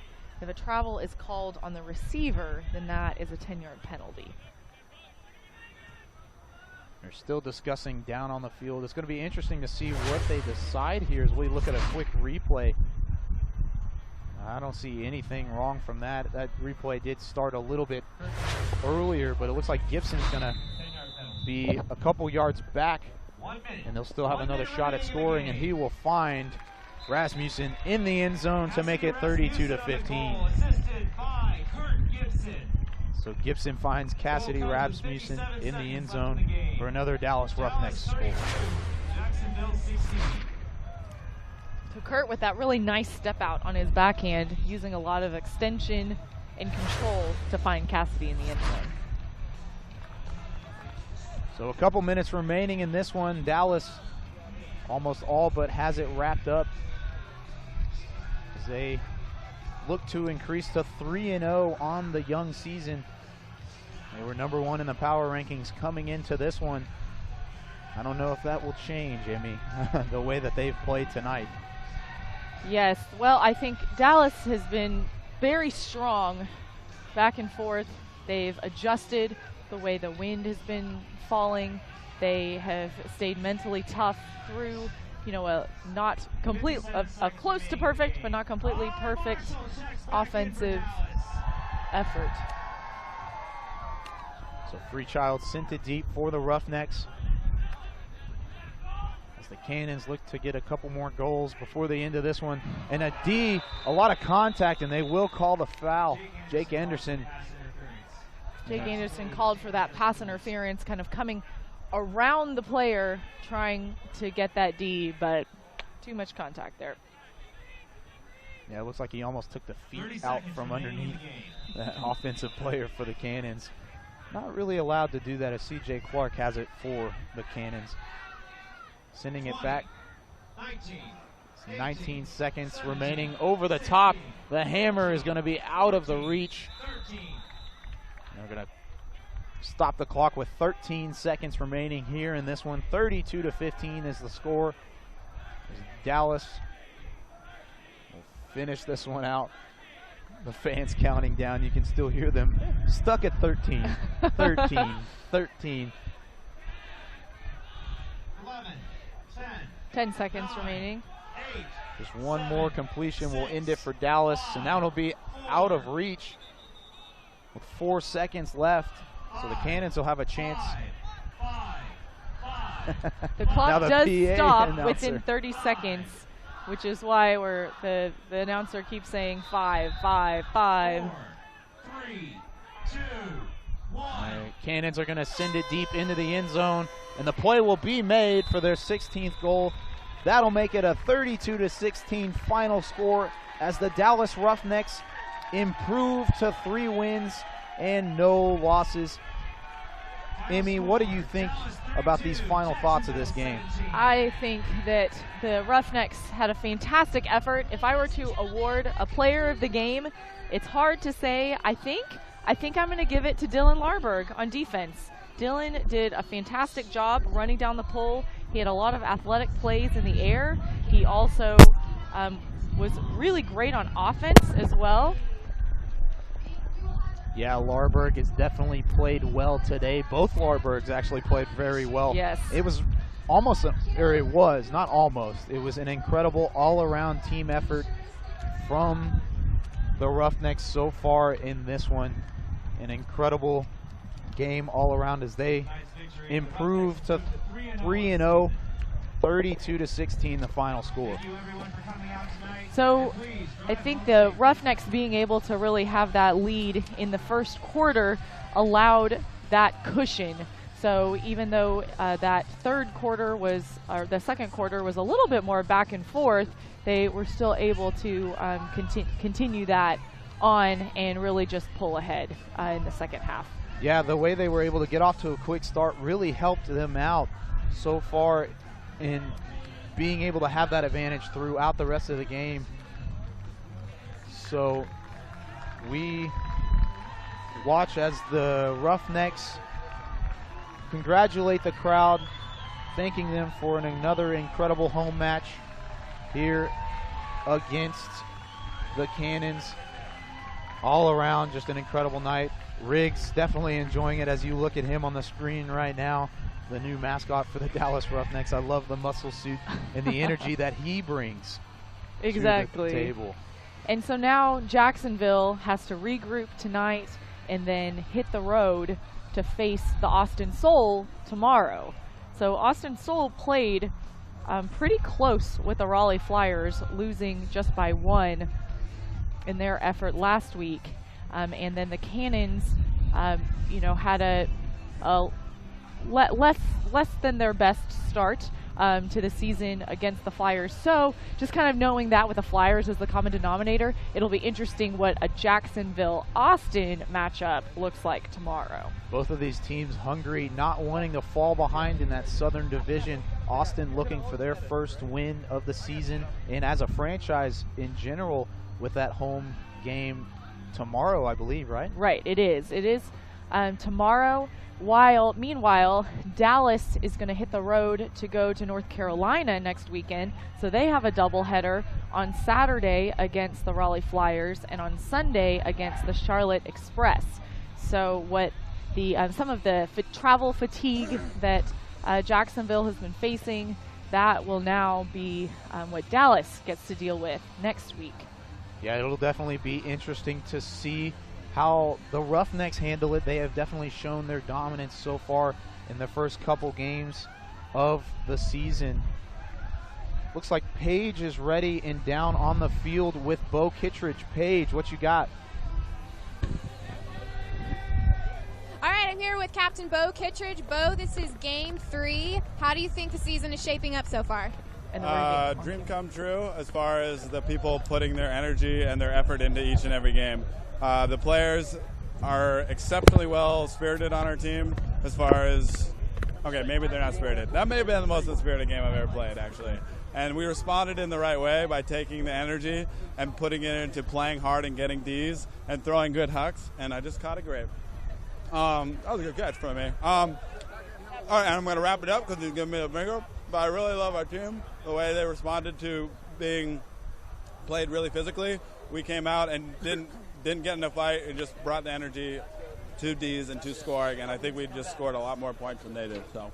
All right, thank you so much, Bo. Great game. And we have Dylan Larberg with us next. Hi, Dylan. Great game. According to the stats, you had one of the best defensive games today. Tell me how you accomplished that. It all is just part of the team. Them picking us up, relying on that team energy to really push us through. Team effort, really. So I talked to Kurt Gibson earlier because he played against his brother, but you get to play with your brother. How does that feel? It's great. So Chris and I go to Texas. He went to OU, so we played against each other then. And then club, I played on Hip, he played on Plex, which are kind of in-state rivals. So to finally be able to play with him, it's just so much fun. We know how each other play, and so it's a great time. Yeah. All right, thank you so much, and great game. Shakerton. All right, thank you so much, and back to y'all up top. Specials. Oh, wait, actually, no, we have Kai Marshall coming. Hi, Kai, great game. Thank you. Okay, so I don't know if the fans could tell at home, but Kai was our by far crowd favorite. Who did you have here with you today? I had basically my entire college team, the Apes of Wrath from the University of Oklahoma, right there. That's my boys. A lot of my family, a lot of my family's friends. I had a lot of people here today to come support me. It was fantastic. It was so great. Did you have to pay them to come, or did they come on their own? Surprisingly, they came on their own. You know, I didn't think I had that much pull, but I guess I do. All right, well, you played great. You had a loud cheering squad, so thank you so much for talking to us. He wants us to say... All right, thank you so much for joining us. Back to you, Kyle and Emmy. Thanks again, Paige. Some great and entertaining interviews down on the field. It's been a lot of fun. It's been a great night, but it's not over yet if you're a Dallas fan in the DFW area. Exactly. There are so many fun activities going on, including the after party tonight at Shakerton's, one of our sponsors. Shakerton's has great craft cocktails. They have drink specials. They have food specials. The Huck Cancer after party is there as well. So we're so excited about it. I think we might see some of those Roughnecks players also. Ooh, that's a nice little nugget to tease, a nice after party. So, but talking about the game, it was an incredible game all around again for the Roughnecks, really showing their dominance, like we said earlier, flexing their metaphorical muscles in the way that they played. Some incredible highlights so far. Emmy, what did you see today that was really the key for the Roughnecks? I think the key is top to bottom depth. They have so many great players. I mean, you see Jimmy Mickle with that incredible reaching grab. Ben Laurie catches it for the score. He is out there. Thomas Slack, the, practice player call-up. He, with several scores and assists and great defensive plays on the day. So they have a few superstars, several superstars, but everyone is so good. It's so hard to match up against them. Yeah, coming into the season, everybody was talking about the quote-unquote Big Six, but so far in this season, it's not just been them. It's been all the way up and down the roster. That's really been an incredible thing for the Roughnecks to see and watch the development of all these new players coming to a new town and playing together as a team. It's been a lot of fun to watch. Exactly. But at the same time, the Big Six are called the Big Six for a reason, and they know how to make those plays. As you see Jimmy Mickle and Kurt Gibson congratulating each other. That was the brothers. It wasn't a brothers connection. It was Chris Larberg's score. So that's another role player. The second Larberg, Dylan Larberg, also with the score. Just so much athleticism. They said they wanted to run down on the pole. They wanted to really capitalize on those defensive opportunities. They wanted to make it so difficult for the Jacksonville throwers to make those plays, and I think the defense accomplished that. They were able to at least have Jacksonville do another fake, another, pivot, and all of those things add up over time, and then that causes additional fatigue throughout the game. It just gets you off of your rhythm, and Dallas did a great job. Yeah, definitely. The defense able to hold the Jacksonville Cannons to the lowest total so far, as you see an incredible play right there from Matt Jackson. That was probably one of the more fun to watch defensive plays of the night, but they definitely had an all-around great night offensively and defensively, putting up 32 points and only giving up 16 at the same time. So it's been a lot of fun to watch. There's some social media stuff, though, after the game. Tell us more about that, Amy. Exactly. So for all of you guys who follow us on social media, thank you. Well, our social media team, including myself, are about to get onto Facebook and have a Facebook Live for what we call our Roughnecks Roundup. So we'll have additional post-game interviews, some silly, some serious, more on the silly side, but hop on over to our Facebook page, and right after we sign off here, you'll hear from us over there. Yeah, it's going to be a fun night. It's not over yet, but so far it's gotten off to a good start. The Dallas Roughnecks winning 32-16. I want to thank everybody who was able to pull this off. Game On Sports Productions is an incredible company doing so much good work, especially here with the Dallas Roughnecks. Thank you again, everybody, for tuning in. I'm Kyle Yeomans for Emmy Fitzgerald and Paige Schnorbach down on the field. Thanks for tuning in to DallasRoughnecks.com. We will see you next time.